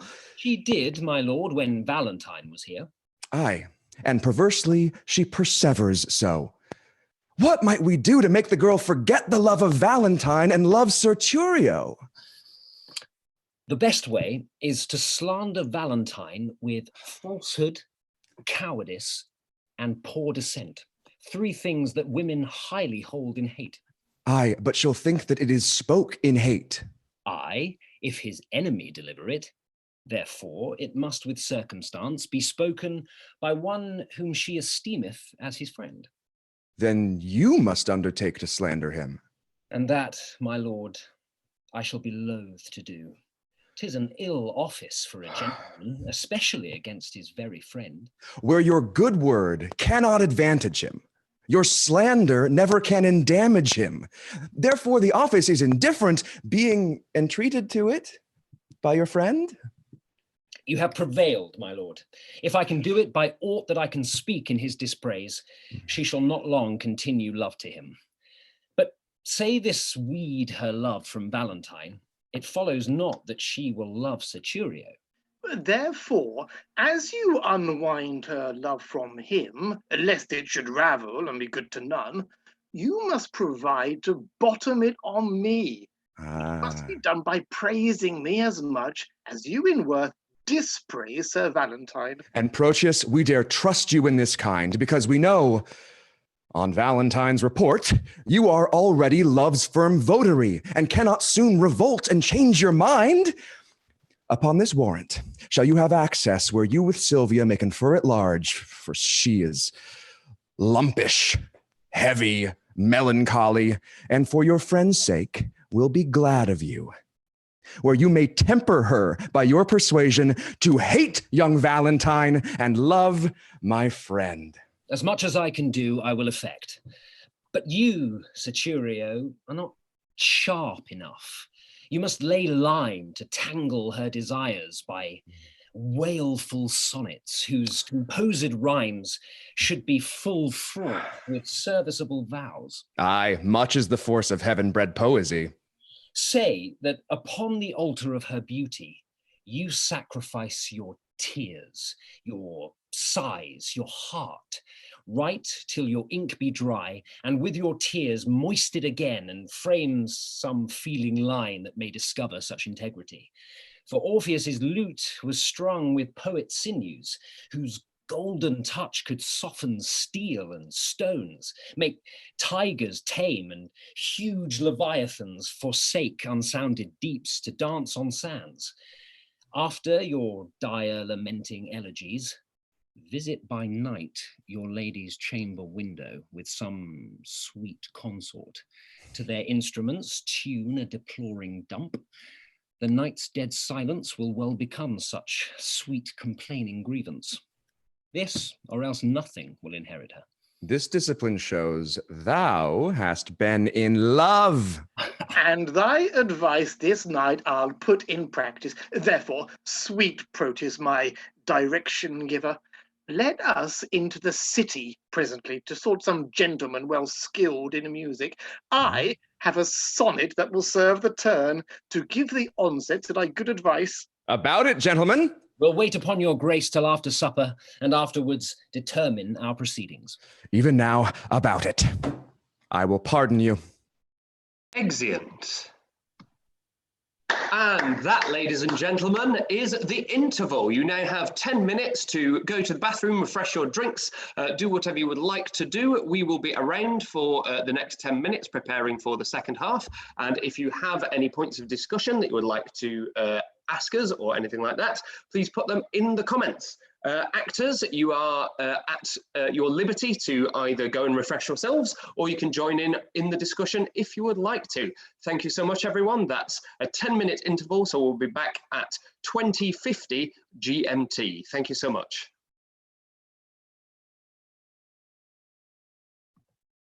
Brilliant, guys. Yes, how are you? I'm good. Oh, so enjoyed much the fun. first half? I really enjoyed it. Fabulous, fabulous. I am blown away. I'm having a wonderful time. Hello, you lovely folk. Hello, hello. I got a little hello from you all, for you all. Oh, fantastic. Hello. Hello, everybody. It's going tremendously well. Thoroughly enjoying it. Keeping up the pace and everything. Well done, guys. Oh, wow. Hey. Thank you so much, mate. What an honour to have you on board. Wow. I've got your books. Yes, exactly. We're all thinking the same. I've seen your show. Well, I think they care more about that one than the. I'm not sure which one they care more about, but. And we've got our swing crab there in the background as well. Oh, it's immensely popular in the you might comments. need to use that swing crab because somebody's Oh, bless. Yeah, it's past his Passed bedtime. out. wow, more amazing facial hair. Loving it. Well done, everyone. It's fantastic. So good. It's amazing. Thank you so much, man. Thank you. Yeah, incredible work, everyone. Something that people watching at home might not be aware of, but this is the first time that I have actually seen some of these performances. This has been the first time that they've been performed, and they are blowing me away. It's absolutely stunning. So yeah, really fantastic job, everyone. Yeah. Enjoying myself. So much fun. Oh my God. I'm so excited just watching it. Yeah, absolutely. Me too. Everybody's brilliant. I'm really having such a blast. I can sit back and relax now. I'm done and mysteriously no longer appearing in this play. Enjoy the show. Yeah. We've been having some wonderful reactions in the chat. I don't want to I'm trying to summarize, but essentially we're getting huge rounds of applause via clap emojis. So we've got lots of these going on. Yes. We've got lots of lols coming in thick and fast, especially for the Lance and Speed scenes in particular. So well done, you guys.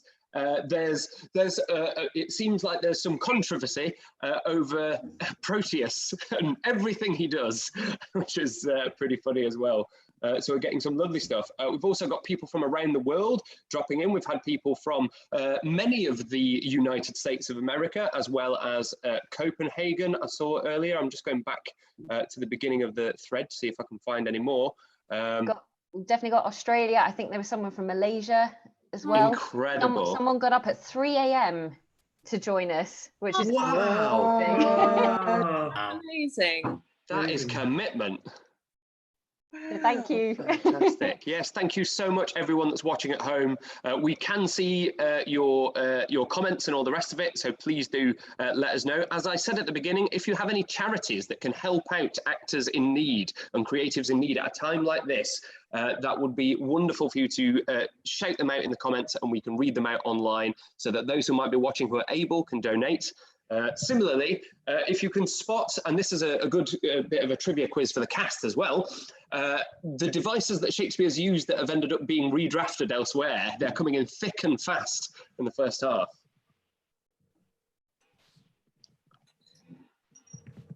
Cross-dressing. We've got Hi from Paris, Edinburgh, Scotland. We've got Colorado. Everyone's sharing with us their locations. Ireland. We've got what is your name, Proteus? You're amazing, in all caps. So enjoy that one. We've got Hi from Milan, Russia, New York City. My name, so it's character, full name. Thick and fast. So yeah, so one thing just to respond to, a couple of people have brilliantly given us the suggestion of adding the character names into the names that appear on our screens. So we're in the process of doing that now so that you can follow who the actor is and also who the character is that they're playing. Fabulous. Excellent. This is your 5-minute call. I'm sure it's not like you're queuing up at the bar to get your drinks and trying to rush back to your seat at this point. So you've still got plenty of time left. 5 minutes to go. Excellent. Getting shout outs for Beth Burns as well. Hi, Beth Burns. Big wave emojis coming in. We've got Toronto, Canada, Amsterdam, North Carolina, Los Angeles, Texas, Echo Park. Someone's asked, but how will you manage the after show party? Did anyone remember to bring a drink? I saw Monty had one in the scene. Fabulous work. We might have to sneak off our cameras and see if we can find a glass of something. Someone has asked in all caps, what is the schedule for performances? The schedule for performances is this time every week, 7 p.m. GMT, 2 p.m. I think it's Western or Eastern time in the US. And we will be doing Taming of the Shrew next week. Also, if you want to join up, there is a sign-up form that you can fill in. That's how all these actors got involved today. So you're more than welcome to join in with us as well. That is on my Twitter at Rob Myles, and that's Myles with a Y, as you can see on my little screen. Fabulous. I've got a question. What's the dog's name? I can tell you because Lucy. Oh, Lucy's back. Yeah. And the dog is called Bear. The dog is called Bear, so we're gonna give him another cameo in A Winter's Tale towards the end of the run. Exit pursued by Bear the dog. Yes. We've been asked if we have a patron page. Unfortunately not. This has all come together so quickly that we haven't had a chance to get anything like that in place. However, if anyone is out there that would like to donate or sponsor the running of this production, we are looking at creating some species of tip jar, which we can then distribute equally between the actors that take part on a week-by-week basis, which will help us. We've got lots of calls for a Patreon page, so we will be looking into that as soon as possible. Someone has, Ian Dosha, who I recognise from his fantastic work creating Shakespeare's Star Wars, Shakespeare's Back to the Future and other things, has helpfully pointed out that it is noon Pacific time, 7 p.m. GMT. I love those plays, they're hilarious. Yes, they're fantastic, aren't they? Yes, thank you so much, Ian Dosha, for tuning in to watch. Once we've got through all 37 of Shakespeare's, maybe we'll have to have a crack at some of yours. I'd love to see all the paper prop versions of lightsaber battles that we can try and pull off. That'd be amazing. That'd be great. I'm so good. Fabulous. Well, we're getting lots of people showing a lot of willing to support the venture financially, which is absolutely incredible. So we will be looking into setting up this tip jar / Patreon as soon as we figure out how to do that. We've also got, we're saying, can't wait to see. Oh my God. Amazing. I was laughing while cooking. I can't believe I didn't see this sooner. Ian Dosha has said, hi guys. So we've got a shout out. Wonderful. Someone's got a question here. What have you learned in the first half that you didn't see coming when you started? Anyone want to field that one? To have your props ready near you? Yes, absolutely. You know, we're right at the beginning of using this format, and so we're finding out very quickly what we can do to try and kind of break this fourth wall of the screen. And I've been astonished by some of the things that you guys have come up with. The creativity has been amazing. 100% saw Monty's whiskey coming a mile away. That's so good though, because you got that lovely cork popping sound. Yes. People fail on that all the time. It was perfect. Wonderful. So, with 1 minute to go, everyone, I'm going to call an end to the discussion here so that we can prepare for the second half. So, if everyone would like to kill your cameras, we are 1 minute away from proceeding with the second half of The Two Gentlemen of Verona.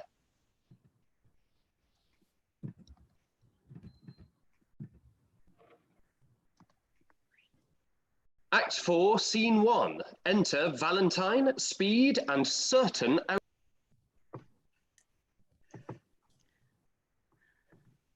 Fellows, stand fast. I see a passenger. If there be 10, stand then down with them. Stand, sir, and show us what you have about thee. If not, we'll make you sit and rifle you. Sir, we're undone. These are the villains that all the travelers do fear so much. My friends. That's not so, sir. We are your enemies. Peace will hear him. Aye, by my beard will we. He is a pot-ropper man. Then know that I have little wealth to lose. A man I am crossed with adversity. My riches are these poor habiliments, of which, if you should here disfurnish me, you take the sum and substance that I have. Whither travelled you? To Verona. Whence came you? From Milan. Have you so long sojourned there? Some 16 months and longer might have stayed, if crooked fortune had not thwarted me. What? Were you banished thence? I was. For what offence? For that which now torments me to rehearse. I killed a man, whose death I much repent, but yet I slew him manfully in fight, without false vantage or base treachery. Mm-hmm. Why, never repented if it were done so. But were you banished for so small a fault? I was, and held me glad of such a doom. Have you the tongues? My youthful travel therein made me happy, or else I often had been miserable. By the bare scope of Robin Hood's fat friar, this fellow were a king for our wild faction. We'll have him.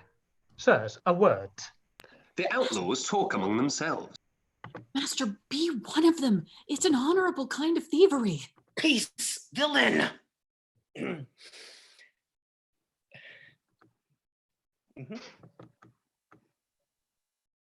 Tell us this. Have you anything to take to? Nothing but my fortune. Know then that some of us are gentlemen, such as the fury of ungoverned youth thrust from the company of awful men. Myself was from Verona banished for practicing to steal away a lady, an heir, and near allied unto the Duke. And I from Mantua for a gentleman, who in my mood I stabbed unto the heart. And I, for such like petty crimes as these. But to the purpose, for we do cite our faults, that they may hold excused our lawless lives, and partly seeing you are beautified with goodly shape, and by your own report a linguist and a man of such perfection, as we do in our quality much want. Indeed, because you are a banished man, therefore, above the rest we parley to you.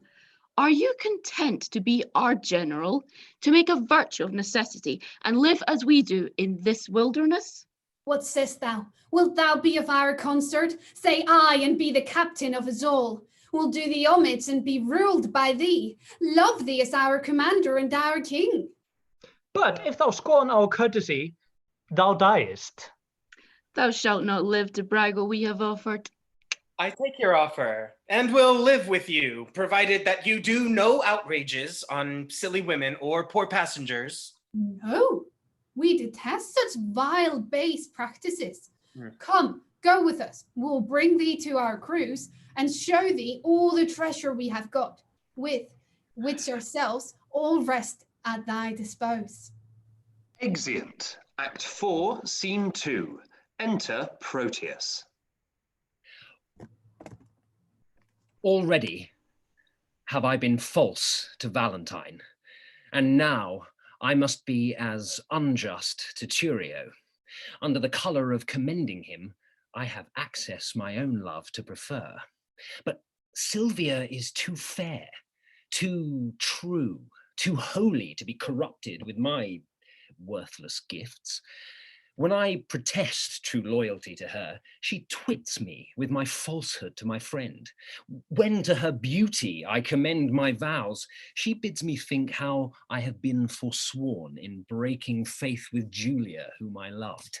And notwithstanding all her sudden quips, the least whereof would quell a lover's hope, yet, spaniel-like, the more she spurns my love, the more it grows and fawneth on her still.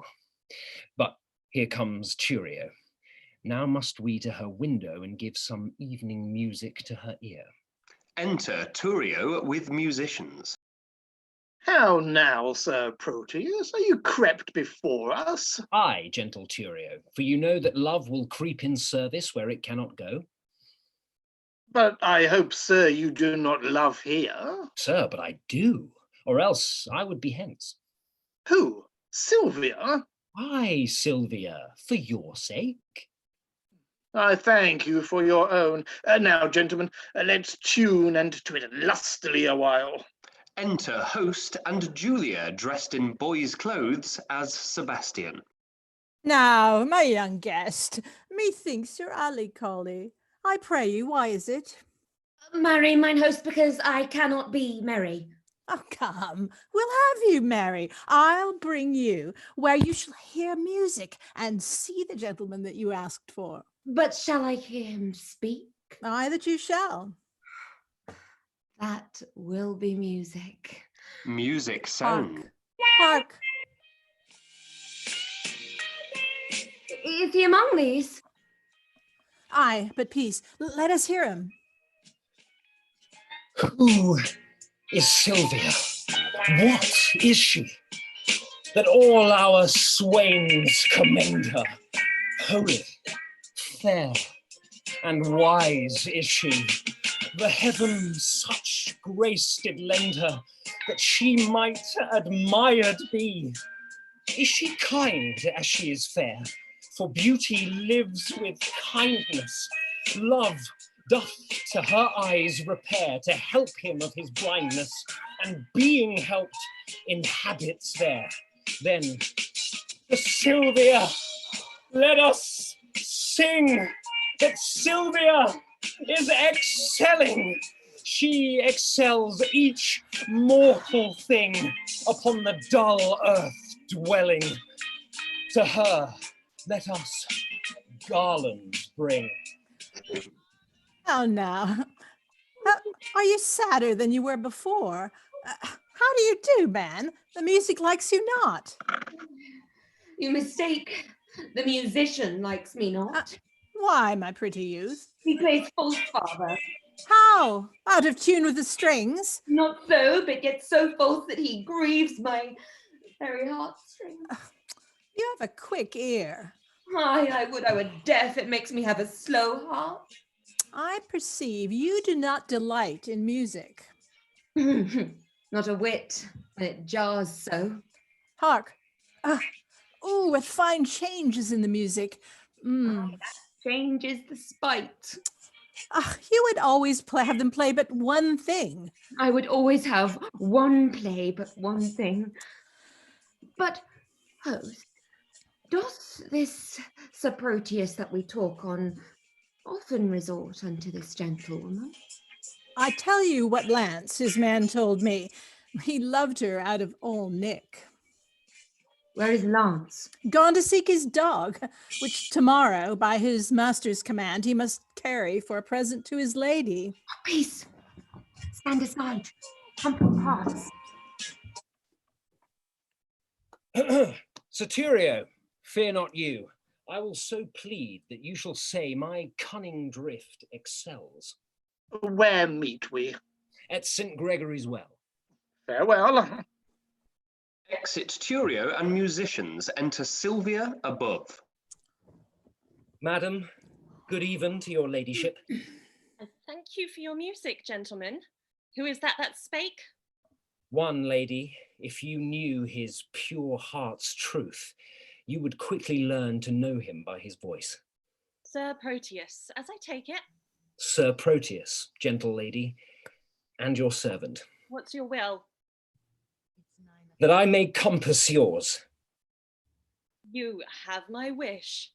My will is even this, that presently you hie you home to bed, that subtle, perjured, false, disloyal man. Thou think that I am so shallow, so conceitless to be seduced by thy flattery, that hast deceived so many with thy vows? Return, return, and make thy love amends for me. By this pale queen a night, I swear I am so far from granting thy request that I despise thee for thy wrongful suit, and by intend to chide myself even for the time I spend in talking to thee. I grant, sweet love, that I did love a lady, but she is dead. 'Twere false if I should speak it, for I am sure she is not buried. Say that she be. Yet Valentine, thy friend, survives, to whom thyself art witness. I am betrothed, and art thou not ashamed to wrong him with thy importunancy? I likewise hear that Valentine is dead. And so suppose am I, for in his grave assure thyself my love is buried. Sweet lady, let me rake it from the earth. Go to thy lady's grave and call hers thence, or at least in hers to felcher thine. He heard not that. Madam, if your heart be so obdurate, vouchsafe me yet your picture for my love, the picture that is hanging in your chamber. To that I'll speak, to that I'll sigh and weep.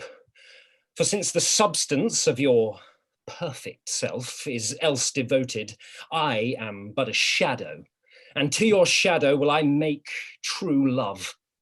If it were a substance, you would sure deceive it, and make it but a shadow, as I am.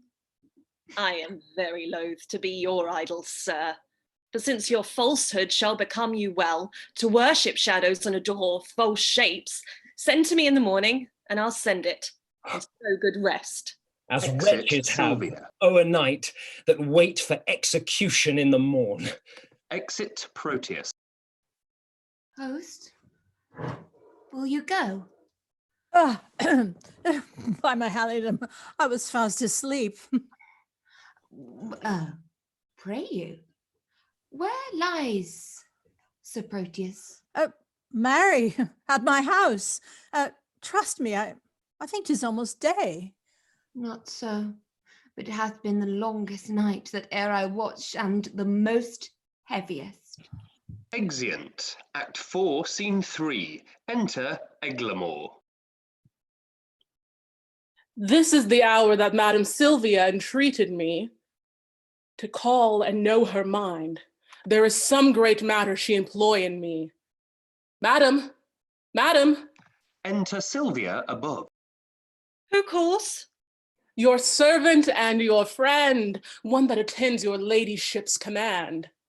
Sir Eglamour, 1,000 times good morrow. As many worthy lady to yourself. According to your ladyship's impose, I am thus early come to know what service it is your pleasure to command me in. Oh, Eglamour, thou art a gentleman.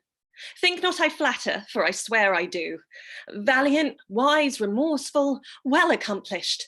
Thou art not ignorant what dear goodwill I bear unto thy banished Valentine, nor how my father would enforce me marry vain Thurio, whom my very soul abhors. Thou hast loved, and I have heard thee say, no grief did ever come so near thy heart, upon whose grave thou vowest pure chastity. Sir Eglamour, I would to Valentine, to Mantua, where I hear he makes abode, and for the ways are dangerous to pass, I do desire thy worthy company, upon whose faith and honour I repose. Urge not my father's anger, Eglamour, and think upon my grief, a lady's grief, and on the justice of my flying hence, to keep me from a most unholy match, which heaven and fortune still rewards with plagues.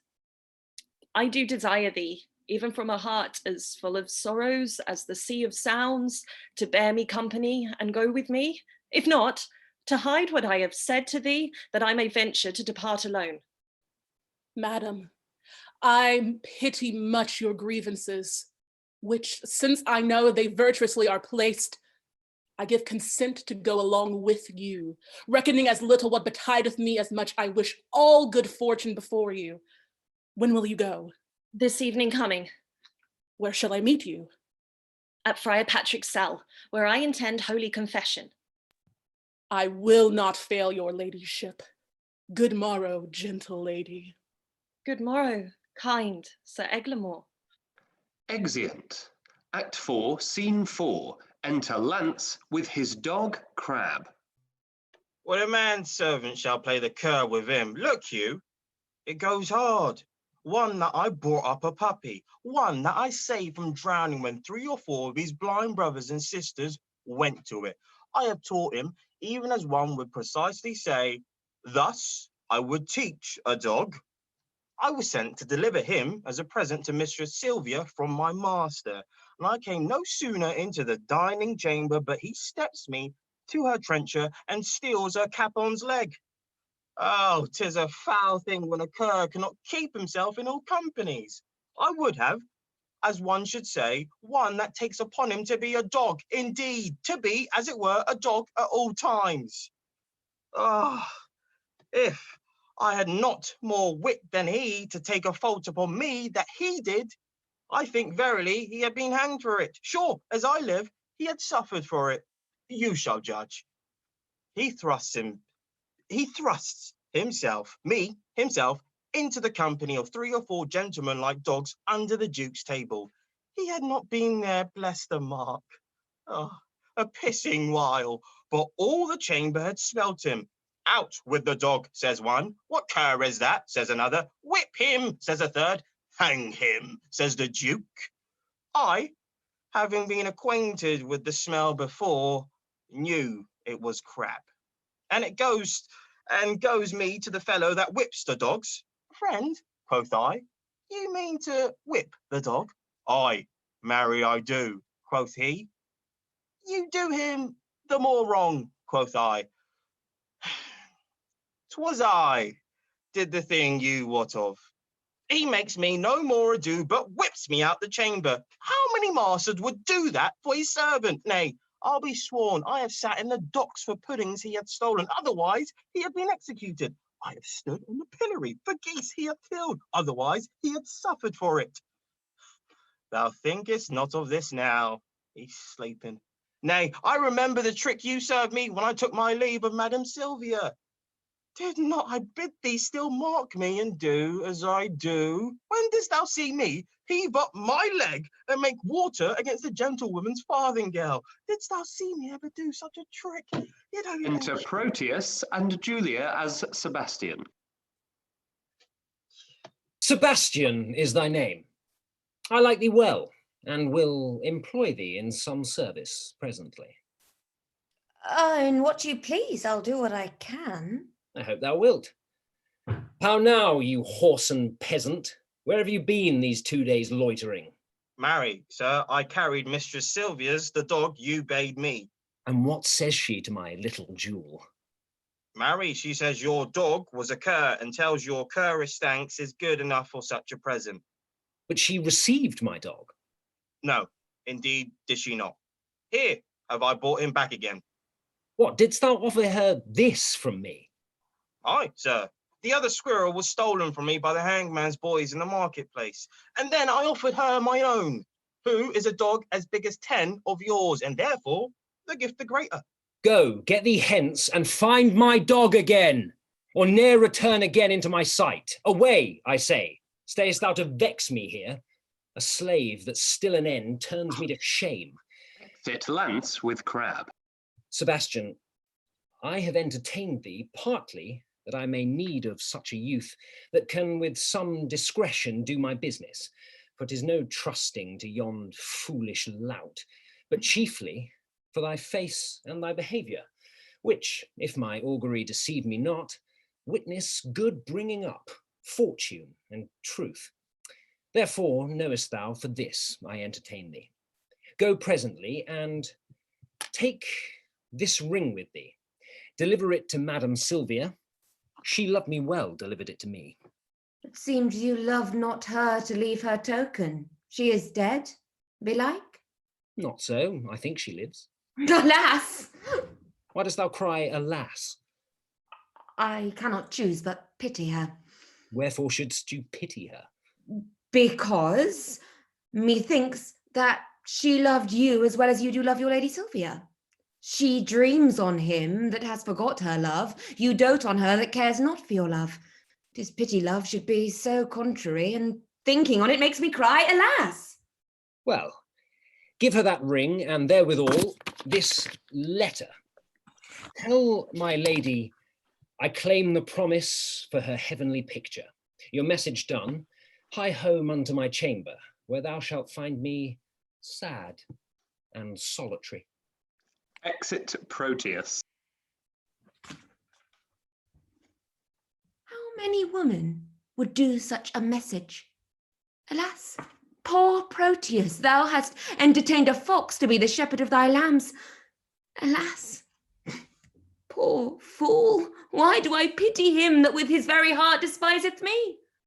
Because he loves her, he despiseth me. Because I love him, I must pity him. This ring that I gave him when he parted from me, to bind him to remember my goodwill, and now am I, unhappy messenger, to plead for that which I would not obtain, to carry that which I would have refused, to praise his faith, which I would have dispraised. I am my master's true confirmed love, but cannot be true servant to my master unless I prove false traitor to myself. Yet I will woo for him, but yet so coldly, as heaven it knows I would not have him speed. Enter Silvia with Ursula. Gentlewoman, good day. I pray you, be my mean to bring me where to speak with Madam Silvia. What would you with her, if that I be she? If you be she, I do entreat your patience to hear me speak the message I am sent on. From whom? From my master, Sir Proteus, madam. Oh, he sends you for a picture. Aye, madam. Ursula, bring my picture there.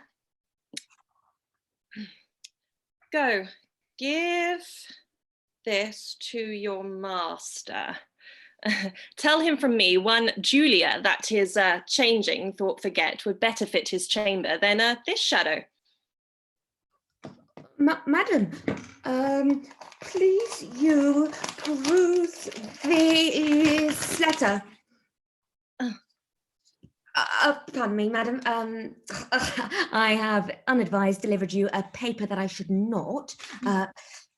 This is the letter to your ladyship. I pray thee, let me look on that again. It may not be, good madam, pardon me.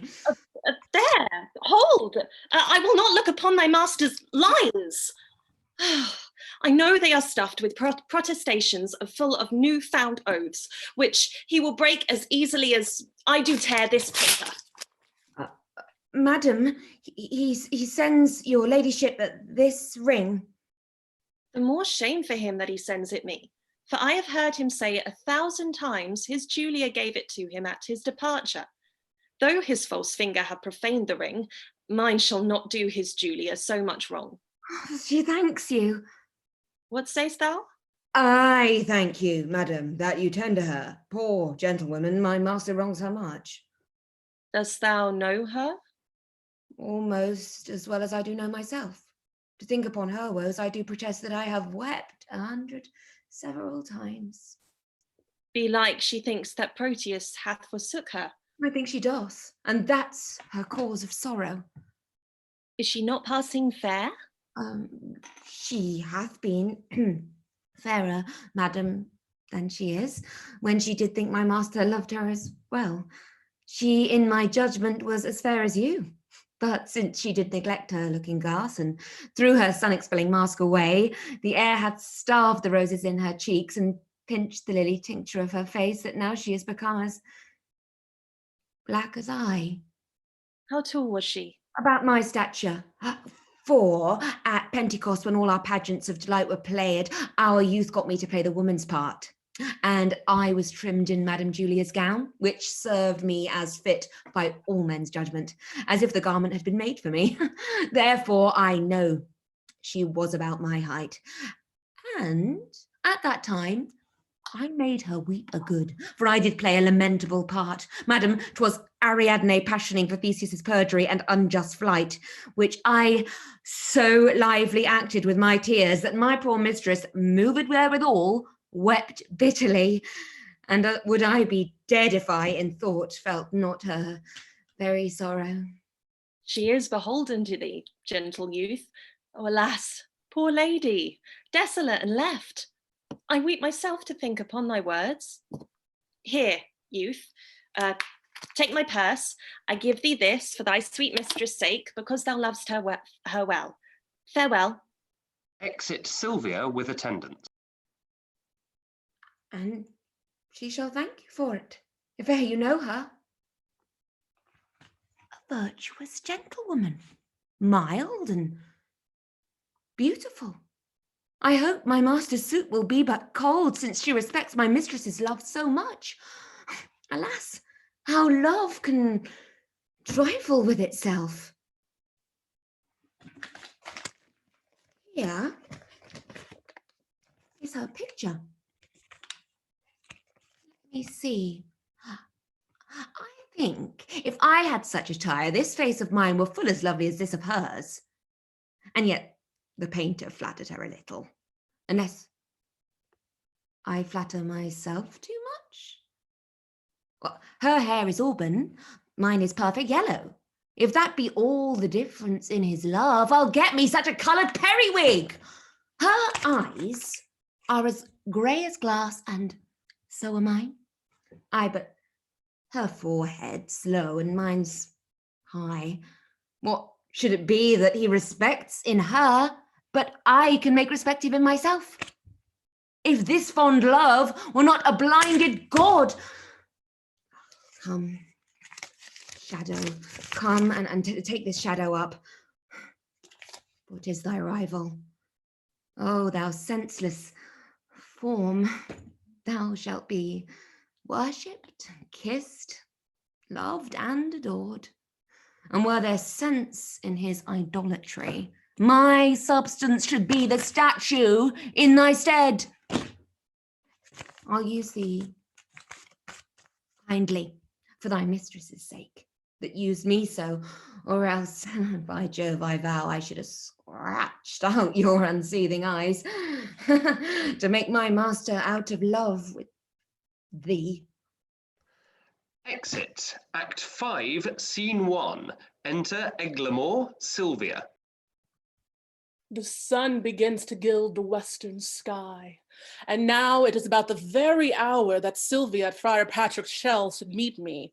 She will not fail, for lovers break not hours, unless it be to come before their time.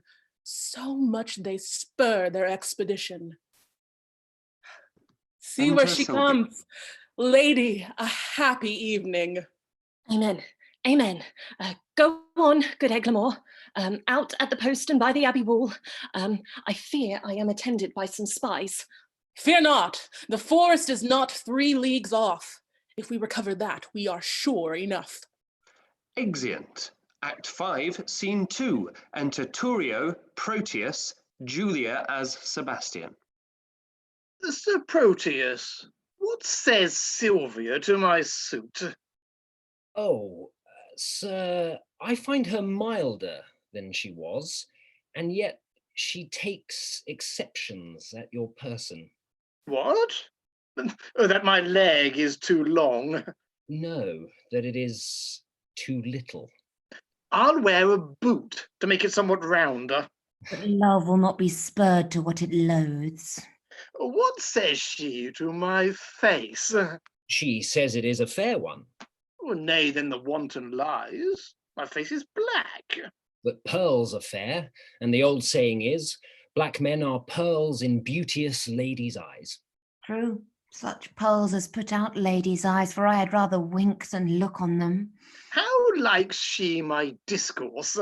Ill when you talk of war. But well when I discourse of love and peace. But better indeed when you hold your peace. What says she to my valour? Oh, sir, she makes no doubt of that. She needs not, when she knows it cowardice. What says she to my birth? That you are well derived. True, from a gentleman to a fool. Considers she my possessions? Oh, aye, and pities them. Wherefore?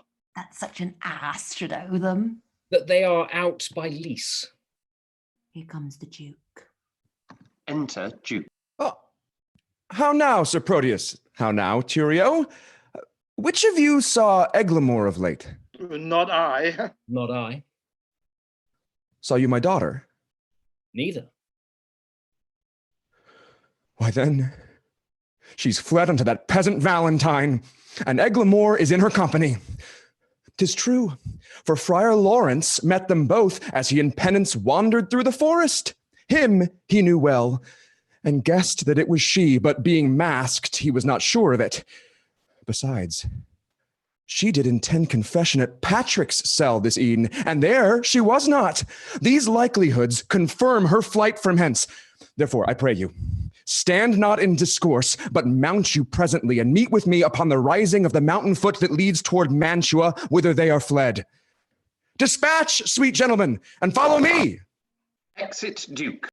Why, this it is to be a peevish girl, that flies her fortune when it follows her. I'll after, more to be revenged on Eglamour than for the love of reckless Silvia. Exit Thurio. And I will follow, more for Silvia's love than hate of Eglamour that goes with her. Exit Proteus. And I will follow, more to cross that love than hate for Silvia. That is gone for love. Exit Julia. Act 5, Scene 3. Enter Silvia and Outlaws.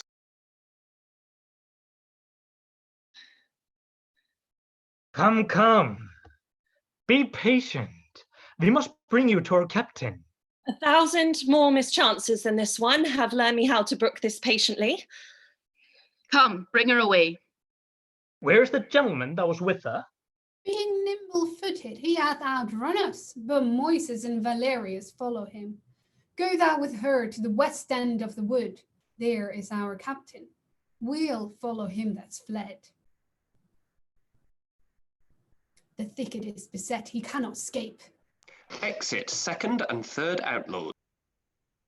Come, I must bring you to our captain's cave.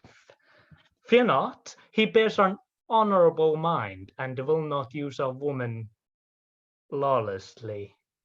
Oh, Valentine, I endure for thee. Exeunt. Act 5, Scene 4. Enter Valentine, Outlaws. How use doth breed a habit in a man, this shadowy desert, unfrequented woods. I better brook than flourishing peopled towns. Here can I sit alone, unseen of any, and to the nightingale's complaining notes tune my distresses and record my woes. O thou that dost inhabit in my breast, leave not the mansion so long tenantless, lest growing ruinous the building fall and leave no mercy of what it was. Repair me with thy presence, Silvia, thou gentle nymph, cherish thy forlorn swain. What howlowing and what stir is this today? These are my mates that make their wills their law, have some unhappy passenger in their chase. They love me well. Rages. Withdraw thee, Valentine. Who's this come? Enter Silvia, Proteus, and Julia as Sebastian. Madam, this service I have done for you, though you respect not aught your servant doth, to hazard life and rescue you from him that would have forced your honour and your love. Vouchsafe me for my meed but one fair look, A smaller boon than this I cannot beg, and less than this I am sure you cannot give. How like a dream is this I see and hear? Love, lend me patience to forbear a while. Oh, miserable, unhappy that I am. Unhappy were you, madam, ere I came, but by my coming I have made you happy.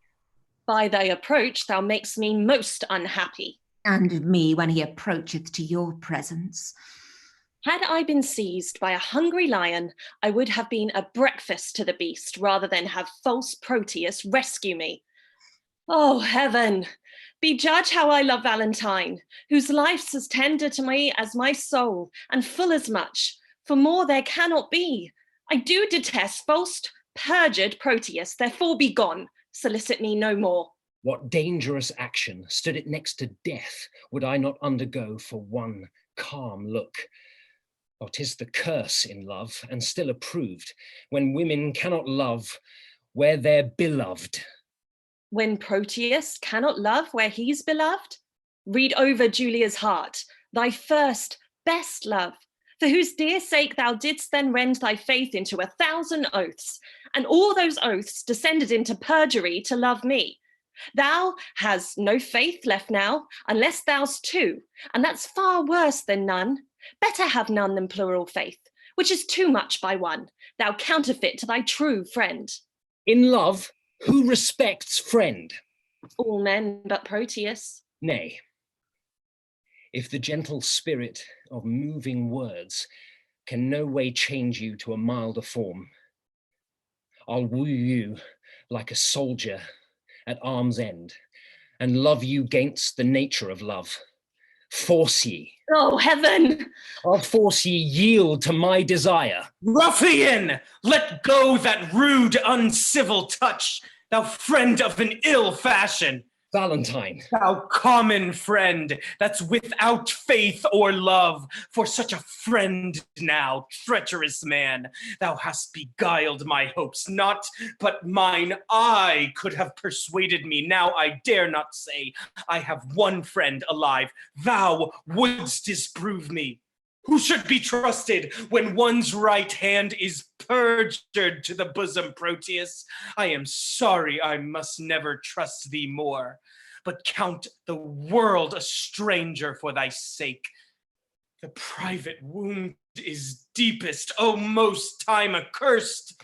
Mongst all foes that a friend should be the worst. My shame and guilt confounds me. Forgive me, Valentine. If hearty sorrow be a sufficient ransom for offence, I'll tender it here. I do as truly suffer as e'er I did commit. Then I am paid. And once again I do receive thee honest, who by repentance is not satisfied, is nor of heaven nor earth, for these are pleased. By penitence the Eternal's wrath appeased, and that my love may appear plain and free. All that was mine, in Silvia I give thee. Oh, me unhappy. Look to the boy. Wait, boy, why wag? Hey, how now? What's the matter? Look up, speak. Oh, good sir, my master charged me to deliver a ring to Madame Silvia, which out of my neglect was never done. Where is that ring, boy? Here, this is it. How? Let me see. Why, this is the ring I gave to Julia. Oh, cry ye mercy, sir, I have mistook. This is the ring you sent to Silvia. But how camest thou by this ring? At my depart, I gave this unto Julia. And Julia herself did give it me, and Julia herself hath brought it hither. Wow, Julia. Behold her that gave aim to all thy oaths, and entertained them deeply in her heart. How oft hast thou with perjury cleft the root? Oh, Proteus, let this habit make thee blush. Be thou ashamed that I have took upon me such an immodest raiment, if shame live in a disguise of love. It is the lesser blot modesty finds, women to change their shapes, than men to change their minds. Than men their minds? 'Tis true. Oh, heaven, were man but constant, he were perfect. But one error fills him with faults, makes him run through all the sins. Inconstancy falls off ere it begins. What is in Silvia's face, but I may spy more fresh in Julia's with a constant eye? Come, come, a hand from either. Let me be blessed to take this happy close. For pity to such foes. Bear witness, heaven. I have my wish forever. And I mine. Enter the Duke, Thurio, and Outlaws. A price, a price, a price. Well, forbear, I say. It is my lord, the Duke. Your grace is welcome to a man disgraced, banished Valentine. Sir Valentine. Yonder is Silvia, and Silvia's mine. Thurio, give back or else embrace thy death. Come not within the measure of my wrath. Do not name Silvia thine. If once again Verona shall not hold thee, here she stands. Take but possession of her with a touch. I dare thee but to breathe upon my love. Sir Valentine, I care not for her eye. I hold him but a fool that will endanger his body for a girl that loves him not. I claim her not, and therefore she is thine. The more degenerate and base art thou, to make such means for her as thou hast done, and leave her on such slight conditions. Now, by the honor of my ancestry, I do applaud thy spirit, Valentine, and think thee worthy of an empress love. Know then, I here forget all former griefs, cancel all grudge, repeal thee home again, plead a new state in thy unrivaled merit, to which I thus subscribe. Sir Valentine, thou art a gentleman and well derived. Take thou thy Silvia, for thou hast deserved her. I thank your grace. The gift hath made me happy. I now beseech you, for your daughter's sake, to grant one boon that I shall ask you. I grant it for thine own, whate'er it be. These are banished men that I have kept withal, are men endued with worthy qualities. Forgive them what they have committed here, and let them be recalled from their exile. They are reformed, civil, full of good, and fit for great employment, worthy lord. Thou hast prevailed. I pardon them and thee. Dispose of them as thou knowst their deserts. Come, let us go. We will include all jars with triumphs, mirth, and rare solemnity. And as we walk along, I dare be bold, with our discourse to make your grace to smile. What think you of this page, my lord? I think the boy hath grace in him. He blushes. I warned you, my lord, more grace than boy. What mean you by that saying? Please, I'll tell you as we pass along, that you will wonder what hath fortuned. Come, Proteus, 'tis your penance but to hear the story of your loves discovered. That done, our day of marriage shall be yours. One feast, one house, one mutual happiness. Exeunt. And the curtain comes down, and let's get everyone back in the room. Give yourselves a round of applause. That was absolutely incredible. Thank you so much, everyone. Give yourselves a round. Fantastic. So, as Proteus, Luke Barton. As Eglamour, Ali Poole. As Valentine, Nick Leos. As Outlaw 3, Disa Andersen. Outlaw 2, Jennifer Glover. Launce, Esmonde Cole. Sarah Ingram, our erstwhile swing. Duke, Montgomery Sutton. Speed, Beth Burns. Emily Carding as Lucetta. Panthino, Geoffrey. First Outlaw, yes, Gislason. Silvia, Chloe Wigmore. Thurio, Brian. Host, Connie MacBird. Mark Burghagen, our other erstwhile swing. Thank you so much for being on call for all of that. Antonio, Andrew AB, Lucy, of course, as Julia. Fantastic. I can't see anyone else. I'm sure there are more. Well done, everyone. That was absolutely incredible. So we are going to hang around a little bit for a bit of a post-show discussion / talk back.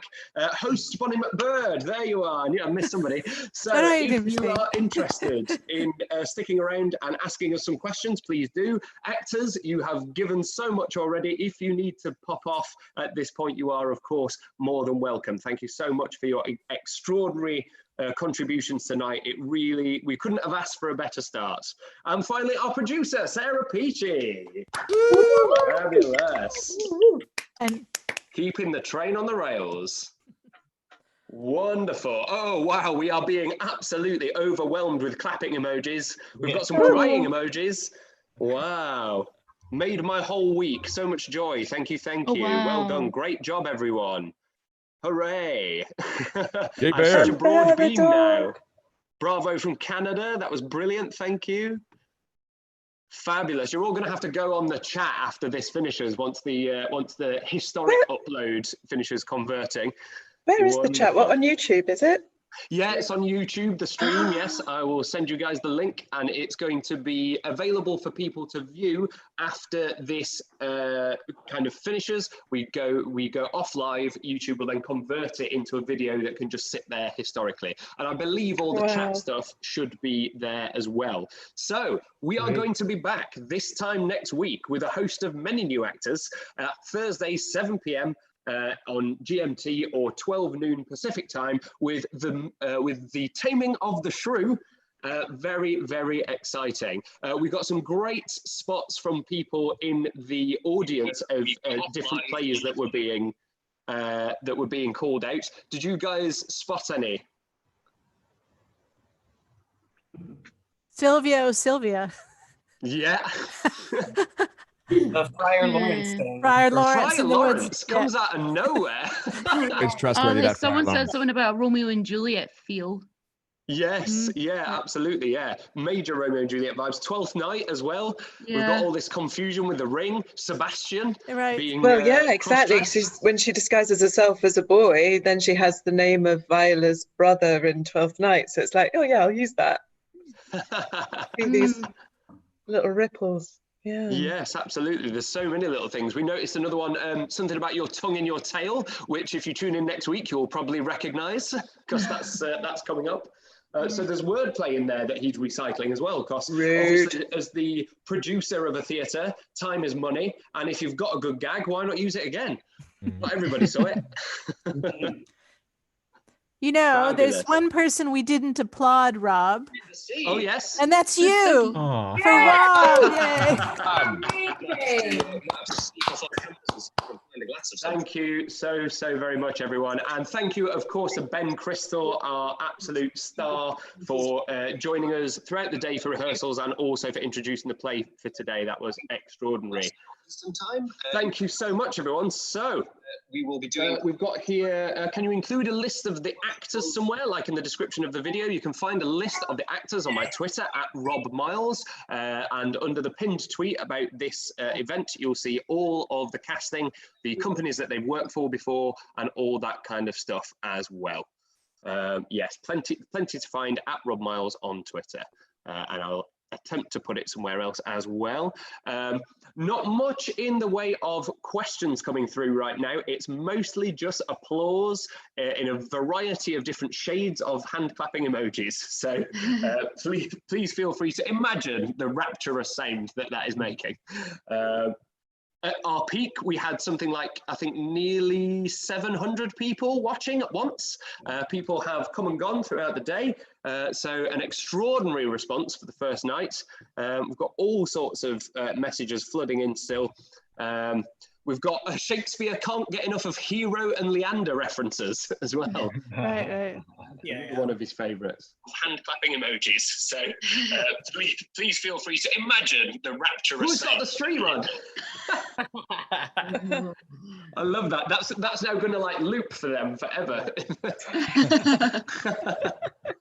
Like a hall of mirrors. Some people asking, I'm interested in participating, but I don't have Twitter. Is there another way that I can contact you? Yes, we will put the sign-up sheet into this chat box, the live chat box for this stream. So check it out. It'll be there from Sarah Myles. I think it's on there already, but if we can put it on there once more now that we've finished, that would be wonderful. Yeah, if you look for Sarah Peachey in the chat box, you will see it. I'll put everything in capitals so that hopefully it stands out a bit more. Amazing. Thank you so much for that. We've got a great starter for 10 question here. Someone's asked, how did you manage to memorize your lines? We didn't. Very sweet. Yeah. Great sight reading skills. Yes, exactly that. Really incredible sight reading skills. Someone else has asked, what is everyone's favourite play? Shout them out. Winter's Tale. 12 Nights. I agree with Much Ado About Nothing. Measure for Measure. Summer. Much Ado is very underrated.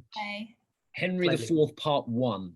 That's also Yes, I can imagine you would have. I love it. People are just angling for castings now. Yeah. Oh, I really like this character. I really want that one, Rob. I really want that. It's an amazing Here's Richard a more II. serious question. Here's a more serious question. What did you folks think about the way Valentine offered his woman to his bro?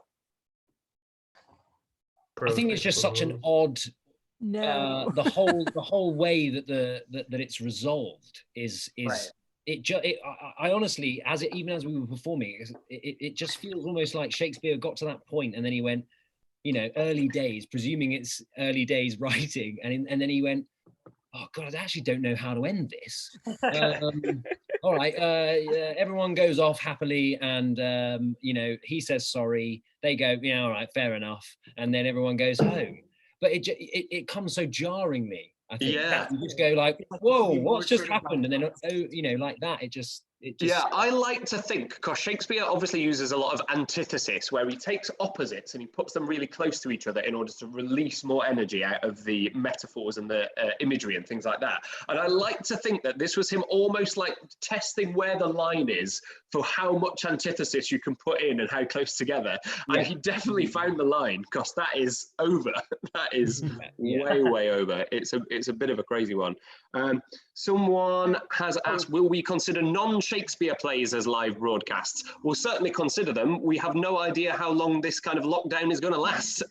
If we've got through all 37, we will probably start on the Ian Dosha ones, these Shakespeare, Star Wars and whatnot. And then who knows, we might hit up more classics. Absolutely. We're also already... Sorry? Women Beware Women's good. Oh, fabulous. Excellent. Yes. Well, if you've got any submissions for other classical texts that you would like us to take a look at, please do put them into the comments section or hit me up on Twitter at Rob Myles. Someone's asked, how long did it take rehearsing? A day, maybe two. This Not long. 20 minutes. There was definitely a scene in there that I have never read in my entire life that I just acted. So there was one scene I was like, starting and being like, my expression of like is totally genuine right now. Yeah. My confusion.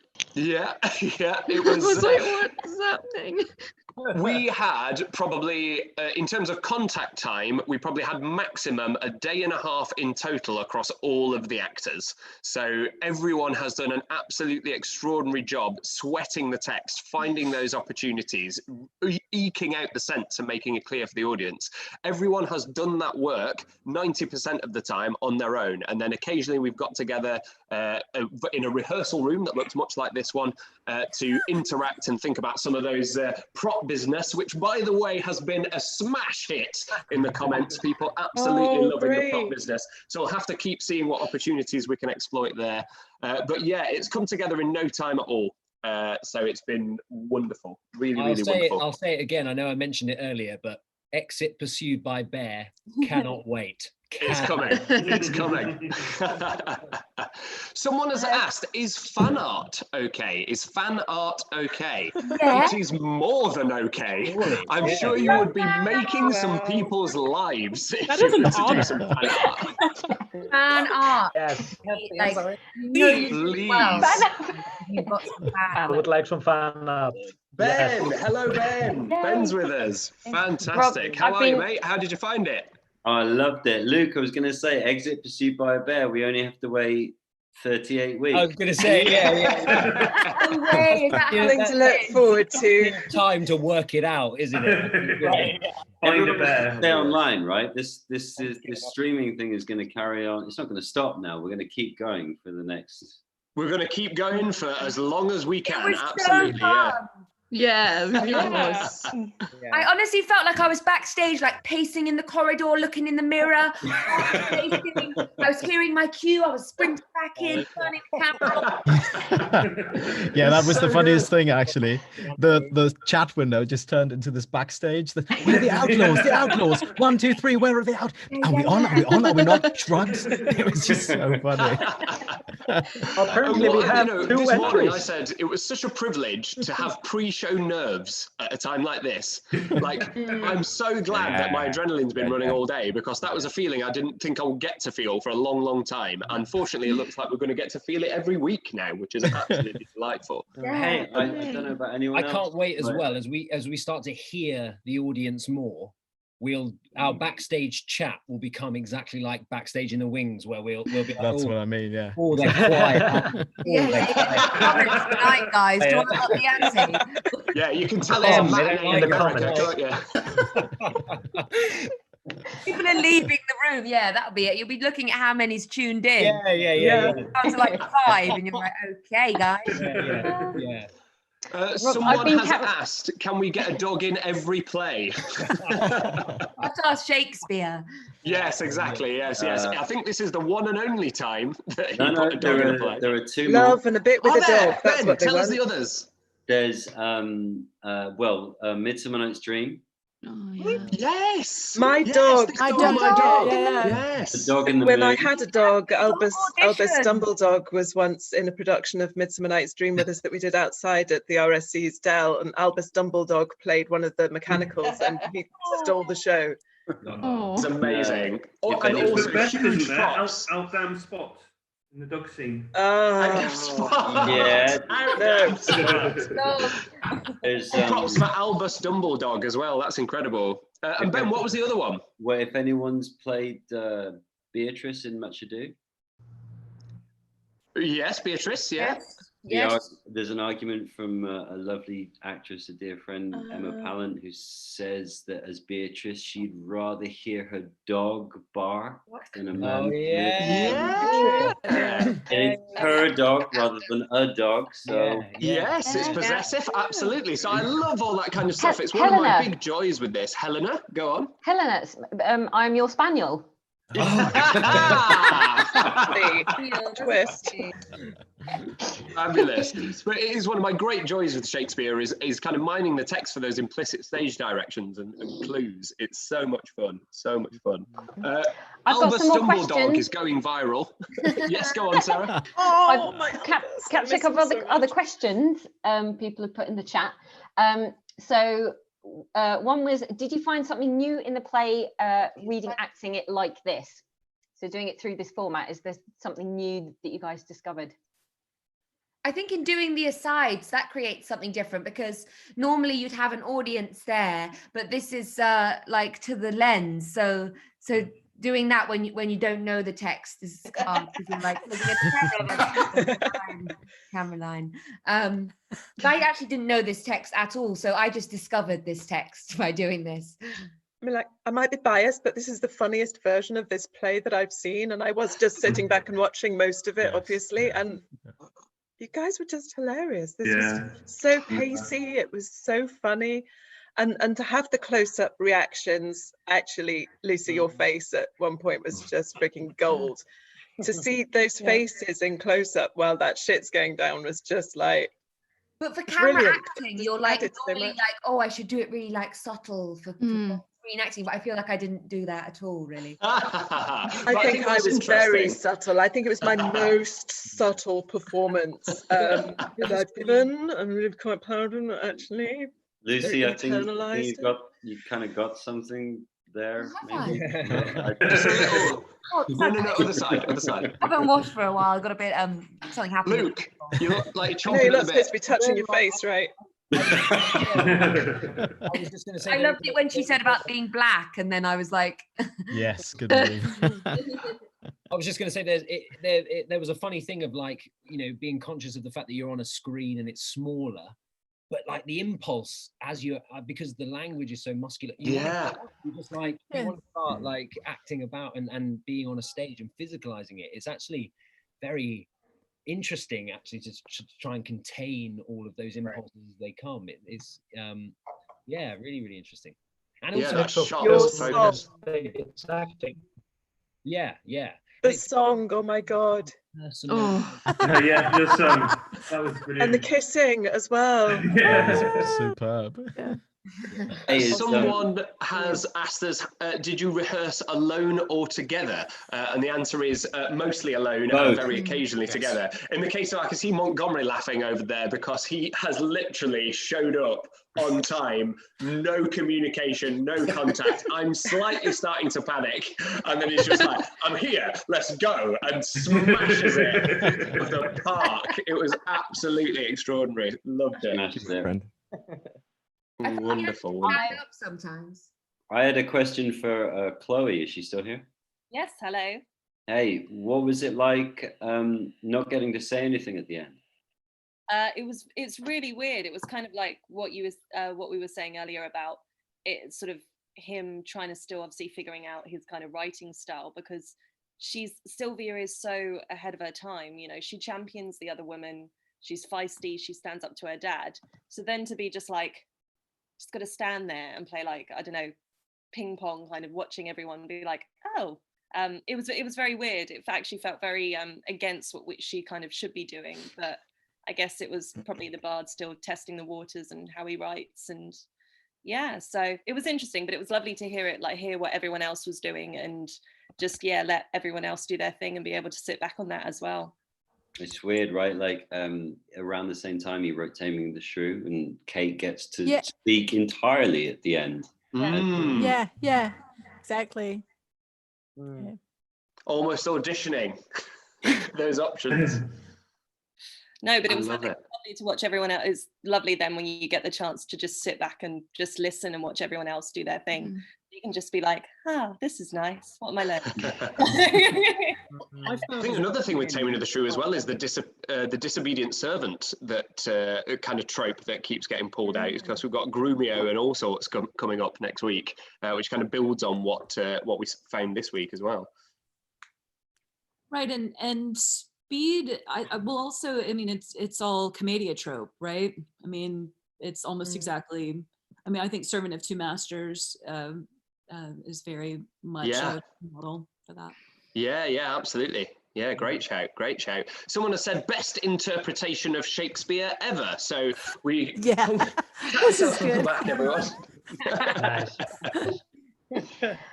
I've got wonderful. And a couple more here. Please go. So I think we kind of answered that one. Let me do. Oh yeah, is it weird not to have live audience reactions while you're on stage? Oh, jeez. Yes. Yes. Stage, like, am I doing this right or not? But yeah, it was interesting. Yeah, I have to hated say, giving the introduction. There was a genuine moment about 3 times during it where I thought, maybe this isn't working at all. It definitely was. I was tracking the comments and people were loving it, mate, so don't worry. But I don't know how these young vloggers do it, talking to nothing all the time, doing it so beautifully. Yes, It feels so lonely, doesn't it? God damn, Would need the other person to generate a lot of stuff, or how do you make that happen by yourself? Well, I don't know. I'm a writer, so I sit here doing that all day, every day anyway. And it is, I mean, it's kind of like you have to visualize the reader, or in our case, the audience. I mean, you have to manufacture them really. You know, but it's just the same like when you do an audition tape, right? I mean, you imagine the person talking to you, the other character in the scene, and so forth. I mean, it's all imagination. I mean, and actors and writers, we all have that. I laughed so much, like privately, but I didn't want to press the space bar in case it like. I know. I always laughed and then realized. To work on. Yeah. I had the gloves. I honestly, it really got me. And then I was like, oh shoot, I didn't press space. But I was like, interrupting. I've got a question here for Esmonde. Someone has asked, were the shoes sterilised? Didn't kiss the shoes. Made it look like I kissed the shoes, but I didn't. Oh, beautiful! Using the stage combat technique. Yes. Trickery there. Mate. Mime. Ben, it was great to hear the OP in the introduction. That's so great to hear. We've had I saw in the comments a request for the sonnets in OP, but through 154 actors. So, you know, I mean, hopefully we won't have enough time for that. But well, I think it might take you some time to teach 154 actors that pronunciation. But the good news is we have them. We have over 450 sign-ups as of right now, and I can only imagine that that's going to go up. So yeah, if we're still going in 37 plays time, that is going to be next on the list for sure. That's it then. This was our one shot. It was so great to be past the first. Get in. Can't we have a second night?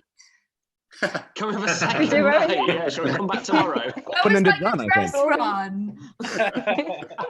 It's been such a joy, such an I want to do it every night. Yeah. Well, so much for no one collapsing. If we're going to do proper original practices, then technically we're 6 shows a week. Wow. What else do we have going on? It did have something of the spirit of Q-Script about it, with the complete lack of rehearsal. And not knowing what other people were going to do and just enjoying that was great. And I've not really known that since I did Q-Script stuff, so that was just such a joy.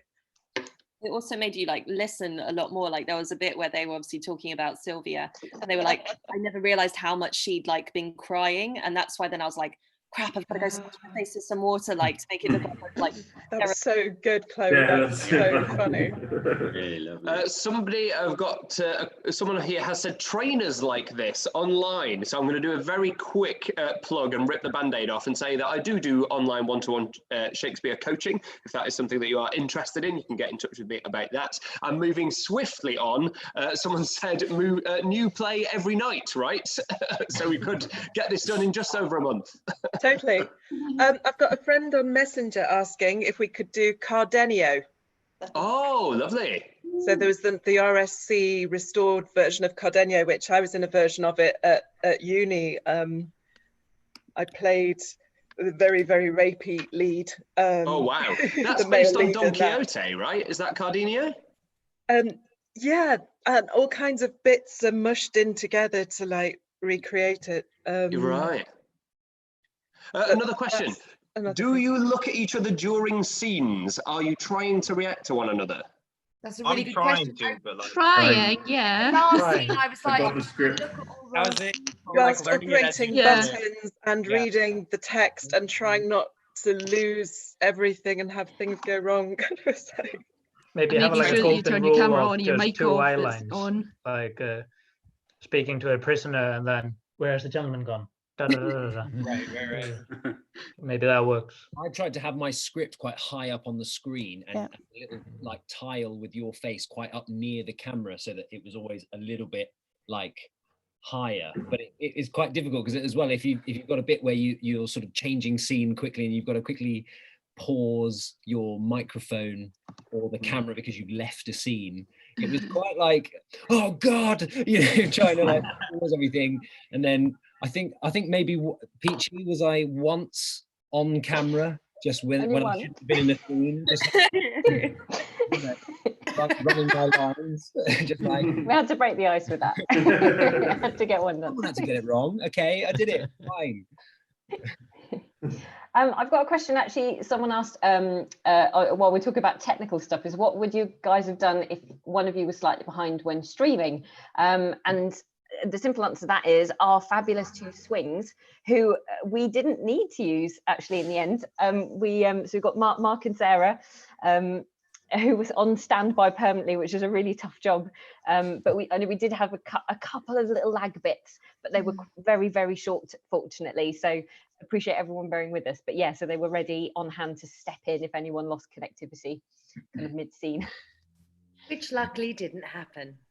It really happened at one point for me. The whole thing froze. No, really? Yeah. I've actually still got it now. So I've got a frozen version of this whole Zoom chat in the middle of one of the scenes. And then for some magical reason, there's now this version that I'm watching. And I was like trying to exit that one. It was completely frozen. I was like, oh my God. Wow. So these are the kind of panics that we would usually have backstage with quick changes and things, aren't they? Like being trapped somewhere or something. Also constantly looking at the chat line that we've got open to making sure that Sarah hasn't sent a message saying someone's clicked out. Yeah. I can only imagine, and I do want to give Sarah in particular full props for, she has patiently sat on our digital rehearsal room today, all day, reading in for every other part for any actor that came in and wanted to work on some stuff. So she has essentially done most of the play, probably more of the play than any single actor else. Over the course of today, and so we have to give you massive, massive props and huge appreciation for that service. It was incredible. Pleasure, mate. Absolute pleasure. Yeah. It's been great. It's been amazing to be part of. What you guys produced this evening has literally blown my mind. Oh, it's absolutely extraordinary. I did have nervous tummy all the way through for obvious reasons. Sure, yes. I was actually going to ask you. I was going to ask a question, if that's okay. Of course. Right. Did it actually feel like you were doing your 5th run through on a Saturday morning and no one on the creative team found it funny anymore? It's adrenaline. Final So rehearsal much before you adrenaline. move into tech, when no one really cares and they're writing notes. That sort of that tumbleweed sound. Yeah, maybe that was why we like Ovid, like trying to get something. Like, there's no reaction. Let's just go big. I would say there was too much panic and too much technical stuff to bear in mind and try and give a performance as well to even think about whether we were getting reactions or not. It was like, oh my God, my text has gone where I can't see it, and I've got a line and I've got to get to. It was different kind of like presence. Someone has asked, how did you create the effect of entering and exiting for scenes? With the button. Click. Click with the camera button. Kind of like so we've got little buttons that we can turn off the video and turn off the mic is the short answer, but it's also as a result of everybody coming onto a rehearsal Zoom at different times and practicing it for themselves and figuring it out. And then it's kind of probably 10 minutes before we went live, Sarah just taking everybody through it one more time and then hoping for the best. And, you know, we're all almost as surprised as you are that it worked as well as it did. It's been wonderful. Everyone was really like fast and hard and snappy, but boy howdy Rob, like it helped so much with you reading the stage directions. Rounded it. Really, really, really useful. Someone actually said that they wish theatres would do it in the comments. And I'm like, I'm not sure how you'd pull that off. I'm off stage. Brilliant. Oh, here's a good one. What was your first Shakespeare performance, everyone? The Tempest when I was 12. Amazing. Midsummer Night's Dream. I played Performing or seeing? Being in, I think. Oh, right. Henry V, Alice. Oh, nice. Great part. Nice. Midsummer, I was 12 and I played Snout. Very proud. I was in Midsummers and I played Puck. Played. I was Titania. Okay, I have a question. 7. How many people here have played Puck? I would love to. I auditioned for it when Rob got it. I'll play Puck again. Played almost everything else in some Midsummer. way to apologising for that. No, that's great. I've had so much fun. But yeah, I've played everything else in Midsummer. I think my first professional Shakespeare was Portia in Merchant of Venice. Oh, nice. That's cool. Yeah. Wow. Me and Luke were both in a version of Macbeth, which was a Shakespeare shuffle. So we did 4 different theatre companies, and I was with Permanently Barred. You guys were with the Merely Players, and we did an act each with a different company style. So my company did like a bit of an OTT one. It was Macbeth, obviously. So we were like the witches, and then these guys did, I think, the 3rd section, right? Yeah. Yeah, I think so. Yeah. Just after Duncan had been murdered. But then I remember as well in Act 5, so each company did an act, and then in Act 5, we all mixed it up. So there were actors from all the different companies playing, quite similar to this in that like actors that we'd never met before, and we were just on stage doing it, very little rehearsal. It was great, wasn't it? It was just so many people involved. Yeah. And we just sort of like, you just do it, don't you? You just sort of like go with it and just play it and see what happens. Yeah, the lines kind of tell you what to do a lot of the time, don't they? With how descriptive they are of like actions and emotions. Absolutely. We've got another question here. How many have played Hamlet? I've played like played 3 versions. Hamlet. No, never have. 3 different versions. Played in 3 Hamlet? different versions. Okay. No, the character of Hamlet, I think they're asking. Played the character of Hamlet in 3 different versions. Oh, wow. Oh, guys, someone in the comments. One of them was very small, but 2 of them were a bit bigger. Wow. One of them still, well, not now, but it was still. There's a there's a solo version that has audience participation. So the audience are the players arriving at Elsinore, and then I give them, as Hamlet, I give them the roles from my life, and we go through it together. And that's just amazing seeing what audience members come up with, and they often make me cry. So that's been a joy. So cool. Stunning. I've always wanted to see you do that, Emily. Who was that? I did Hamlet once, and the second time I got a swing at it, I was playing the folio version of Hamlet opposite someone else who was doing the Quarto 2 Hamlet opposite someone else who was doing the Quarto 1 Hamlet. Oh my God, what the hell? And at one point, all 3 Hamlets got to do the nunnery scene with Ophelia. It was really weird and intense. I've just realised I've played Hamlet 4 times. Oh. Pack it in. Right. Sorry, there's one that was a full cast that we toured around the southeast, and I got the full like leather outfit and everything and swords and shit, and that was awesome. So I actually got to do the sword fighting. The other one's a solo one. The weird little quirky one was extracts from, oh God, my head's gone, Irish author references Hamlet a lot, impossible to read. Oh, I know what you mean. Massive, big, epic book. Ulysses. Ulysses, Joyce. thank you. So we did extracts from James Ulysses. Joyce, thank you. And I played Hamlet in that. And I played Hamlet at the Globe for one day. When we had a Hamlet family fun day.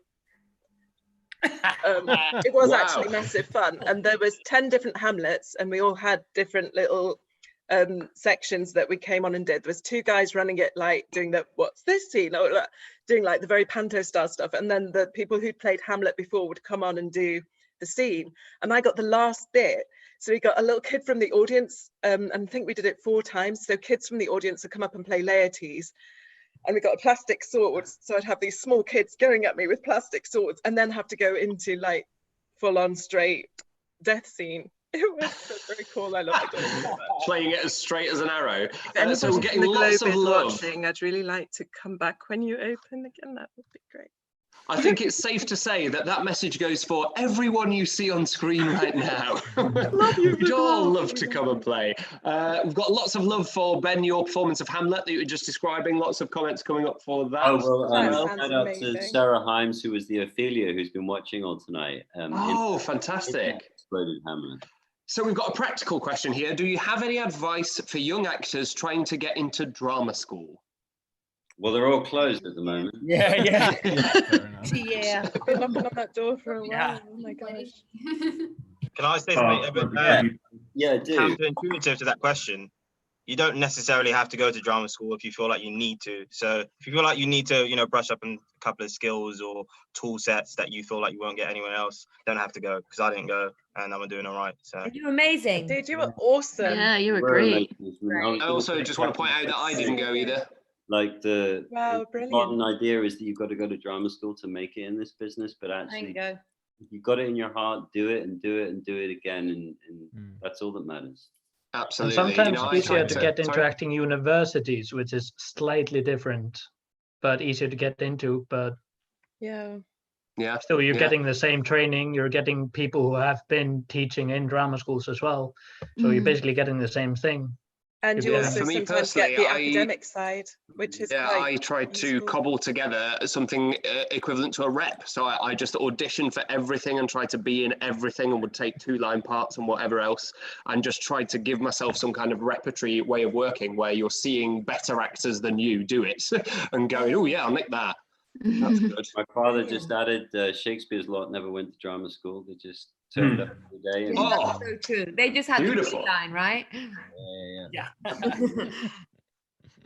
Wonderful. So I hope that helps for the person that asked. I hope that's given you something to think about. I think the way to sum it up is it is a way, it's not the way. But obviously, if you do want to do it, very best of luck to you. Someone has said Esmonde is proof you don't need to go to drama school, which I think we would all heartily agree with. Absolutely. And then someone said here beautifully, and I think this really sums up the spirit of this whole project actually, actors are like teachers. It's not about the money, but if you get it, it's nice. Yeah. And, rare, but nice. Yeah. You know, I've had the privilege today of being interviewed for different press things that have wanted to cover this. And I said, you know, if for those who think of actors as Hollywood celebrities, they might not realize, but we don't do it for the money. And, you know, we need an opportunity to use these skills to entertain audiences. And so it's just been wonderful that all of you donated your time and talent free of charge to come together and pull something off like this in no time at all. It's really extraordinary. So thank you all again for that. It's been nourishment for the soul in what is an incredibly difficult time for everybody in this industry. Yeah. Rob, where do I send my invoice to, Rob? Now is not the time, Luke. Just saying. But we have had consistent demands for us to set up a Patreon page, so I think that's going to be my job tomorrow. Once I get the sign-up sheet for Taming of the Shrew out, I will figure out how all of that works. So I think we've probably held you all for long enough now, so we are going to end our live stream at this point. Thank you so much, everyone, for joining us. Thank you for your questions. Thank you for your plentiful and bounteous emojis. I hope the actors get to go and have a scroll through those very soon. And we will see you next week at 7 p.m. GMT, noon Pacific time in America for the Taming of the Shrew. Thank you so much, everyone. Bye. Bye.